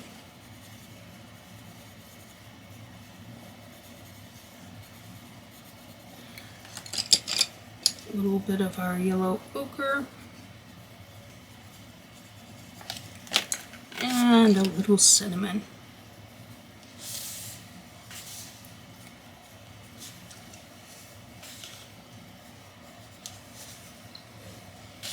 All right, what do we think of that? Like that? I'm also going to take burnt sienna.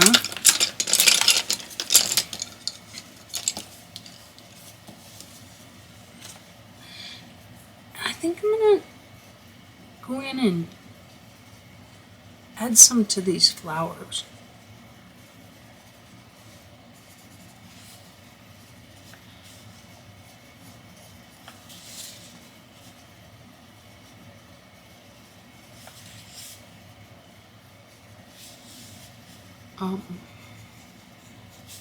Maybe even a little bit to our cactus here.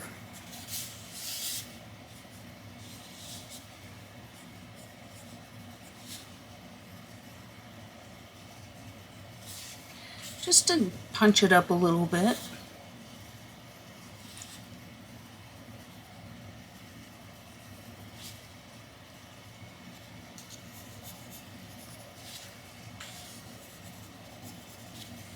Just bring that color in just a little bit more into the page, right?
It's a little bit of a darker green here. Just at the base of these cactuses, where I kind of colored them over with the red.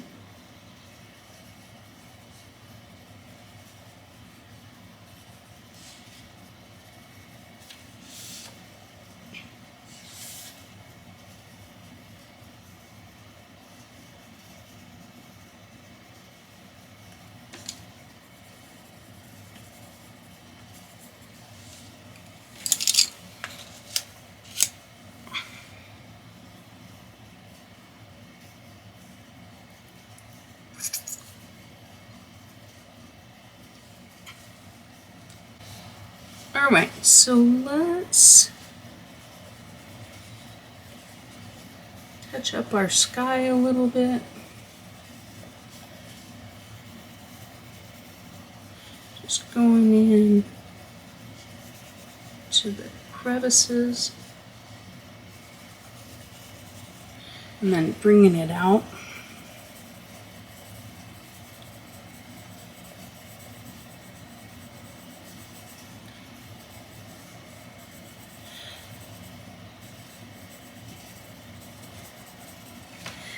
If you're coloring along and you have Prismacolor, this might be a good time to use them.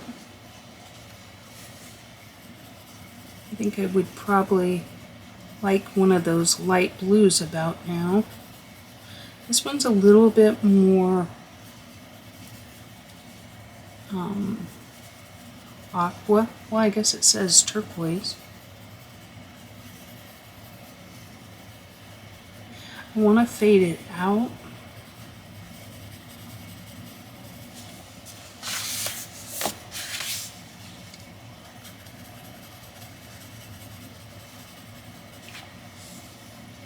I'm not going all the way out, because I'm going to go in with like a white or maybe light gray, like a cool gray one, and try and blend it out a little bit.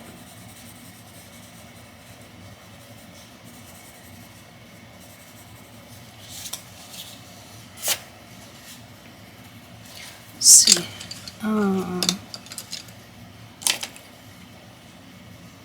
This is cool gray too. Let's just try cool gray 1, kind of in a inconspicuous area. Maybe not a fan. Let's try white. Might be a little better.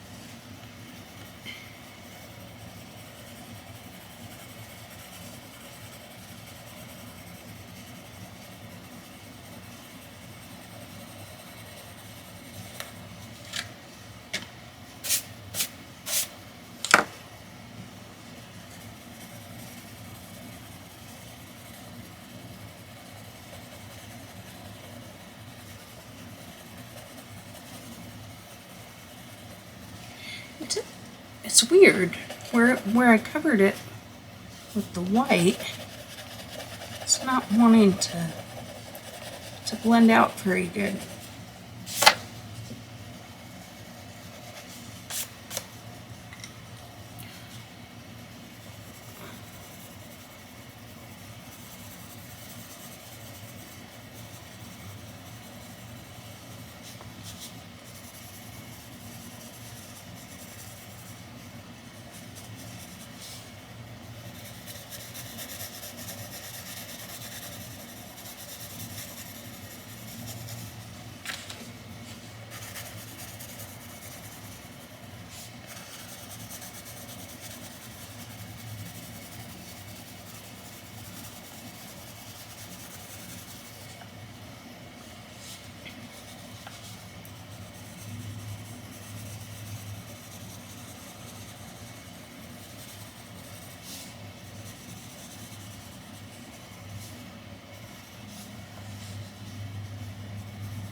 Okay guys, I am going to finish up the sky, just doing it exactly the way I'm doing it here, and then we'll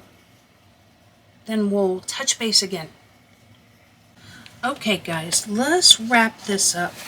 I'm going to turn this at an angle here, sorry about that. This is burnt ochre, and I'm just going to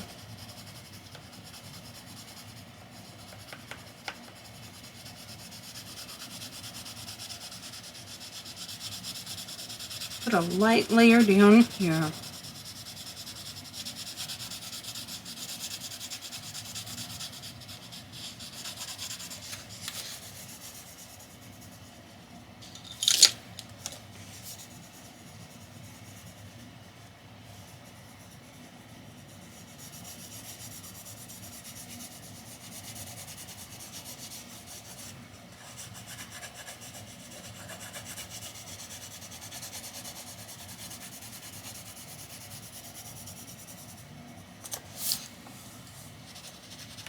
Okay, now I'm going to go in with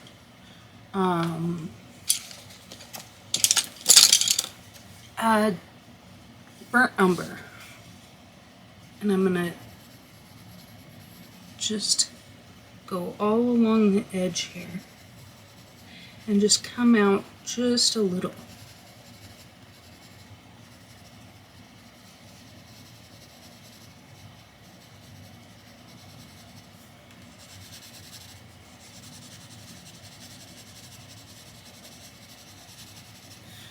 Just kind of shadowing, adding a little bit.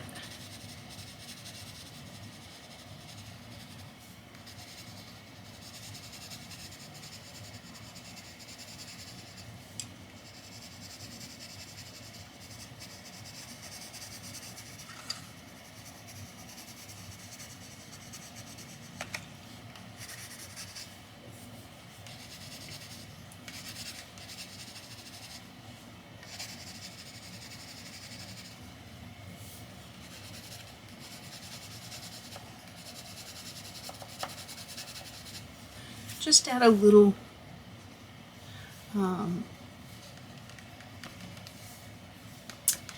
what's the word? Interest, you know? A few little dots here and there. And then take a little bit of gray, kind of fill in some of that, the white dots, right? With this gray, instead of using white, which will make it more pastel, this will just add a little bit of tone. This is warm gray 2.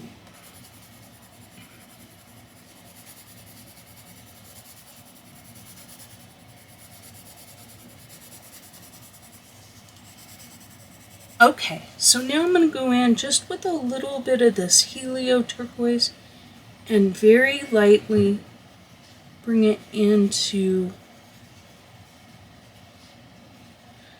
just the edges here.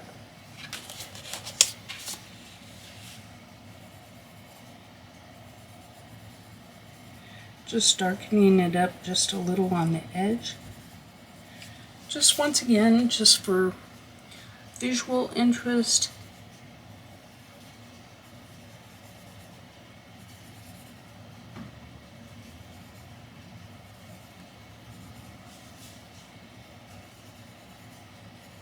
Try not to do too much.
almost like a little bit of a shadow.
Okay, and then blend it out.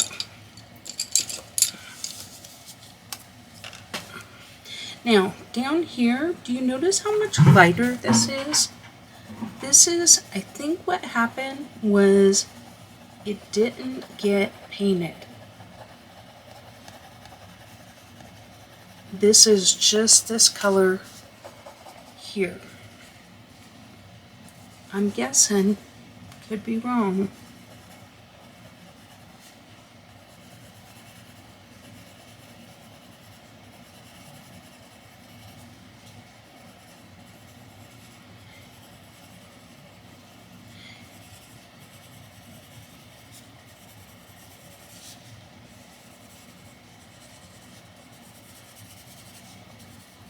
Okay, I'm going to finish that up and then I'll be right back. Okay, so I'm going to put some little dots. You could use a fine liner if you want.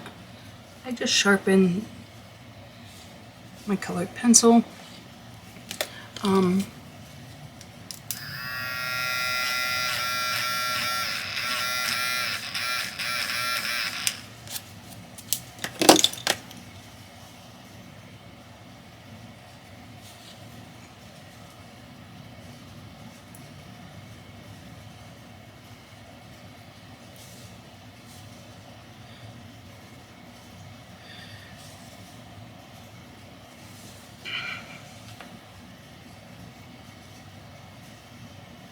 I think a fine liner probably would work better.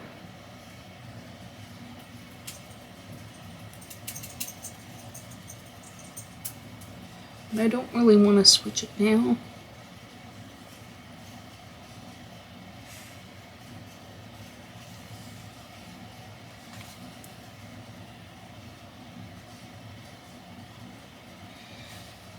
I don't think I'm going to put spiky things. I haven't decided.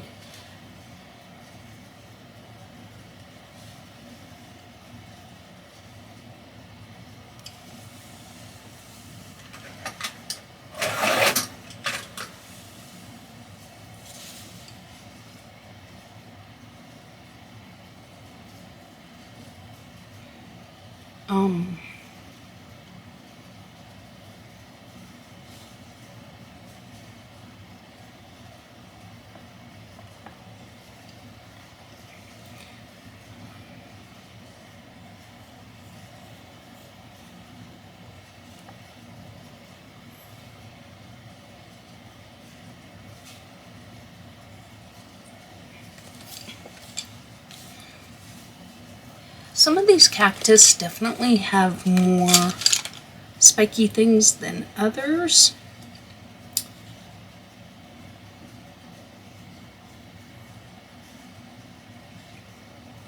I don't know what to do. I'm afraid, have you ever done a page and just given it too much detail? And then you're like, oh, that's a little too much. I wonder feel like it could very easily happen this page.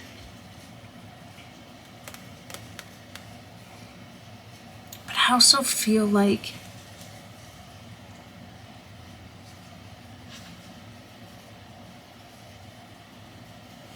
maybe just a little.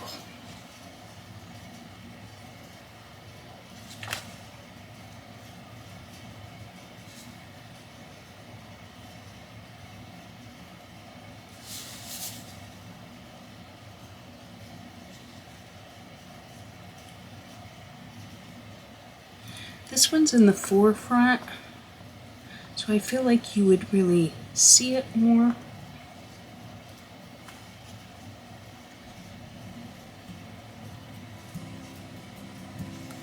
Right?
Okay, y'all, so in the end, I do decide to add quite a few of these little cactus points. I just felt like it was kind of a key component of the cactus.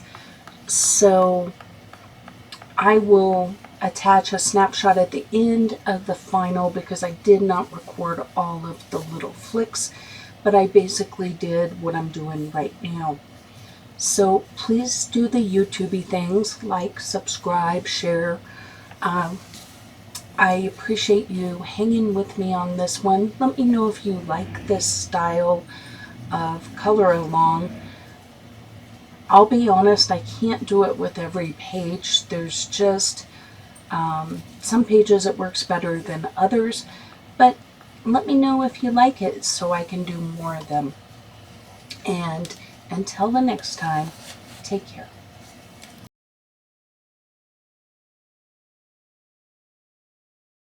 Thank you for watching another video from Jazzydoodledesigns.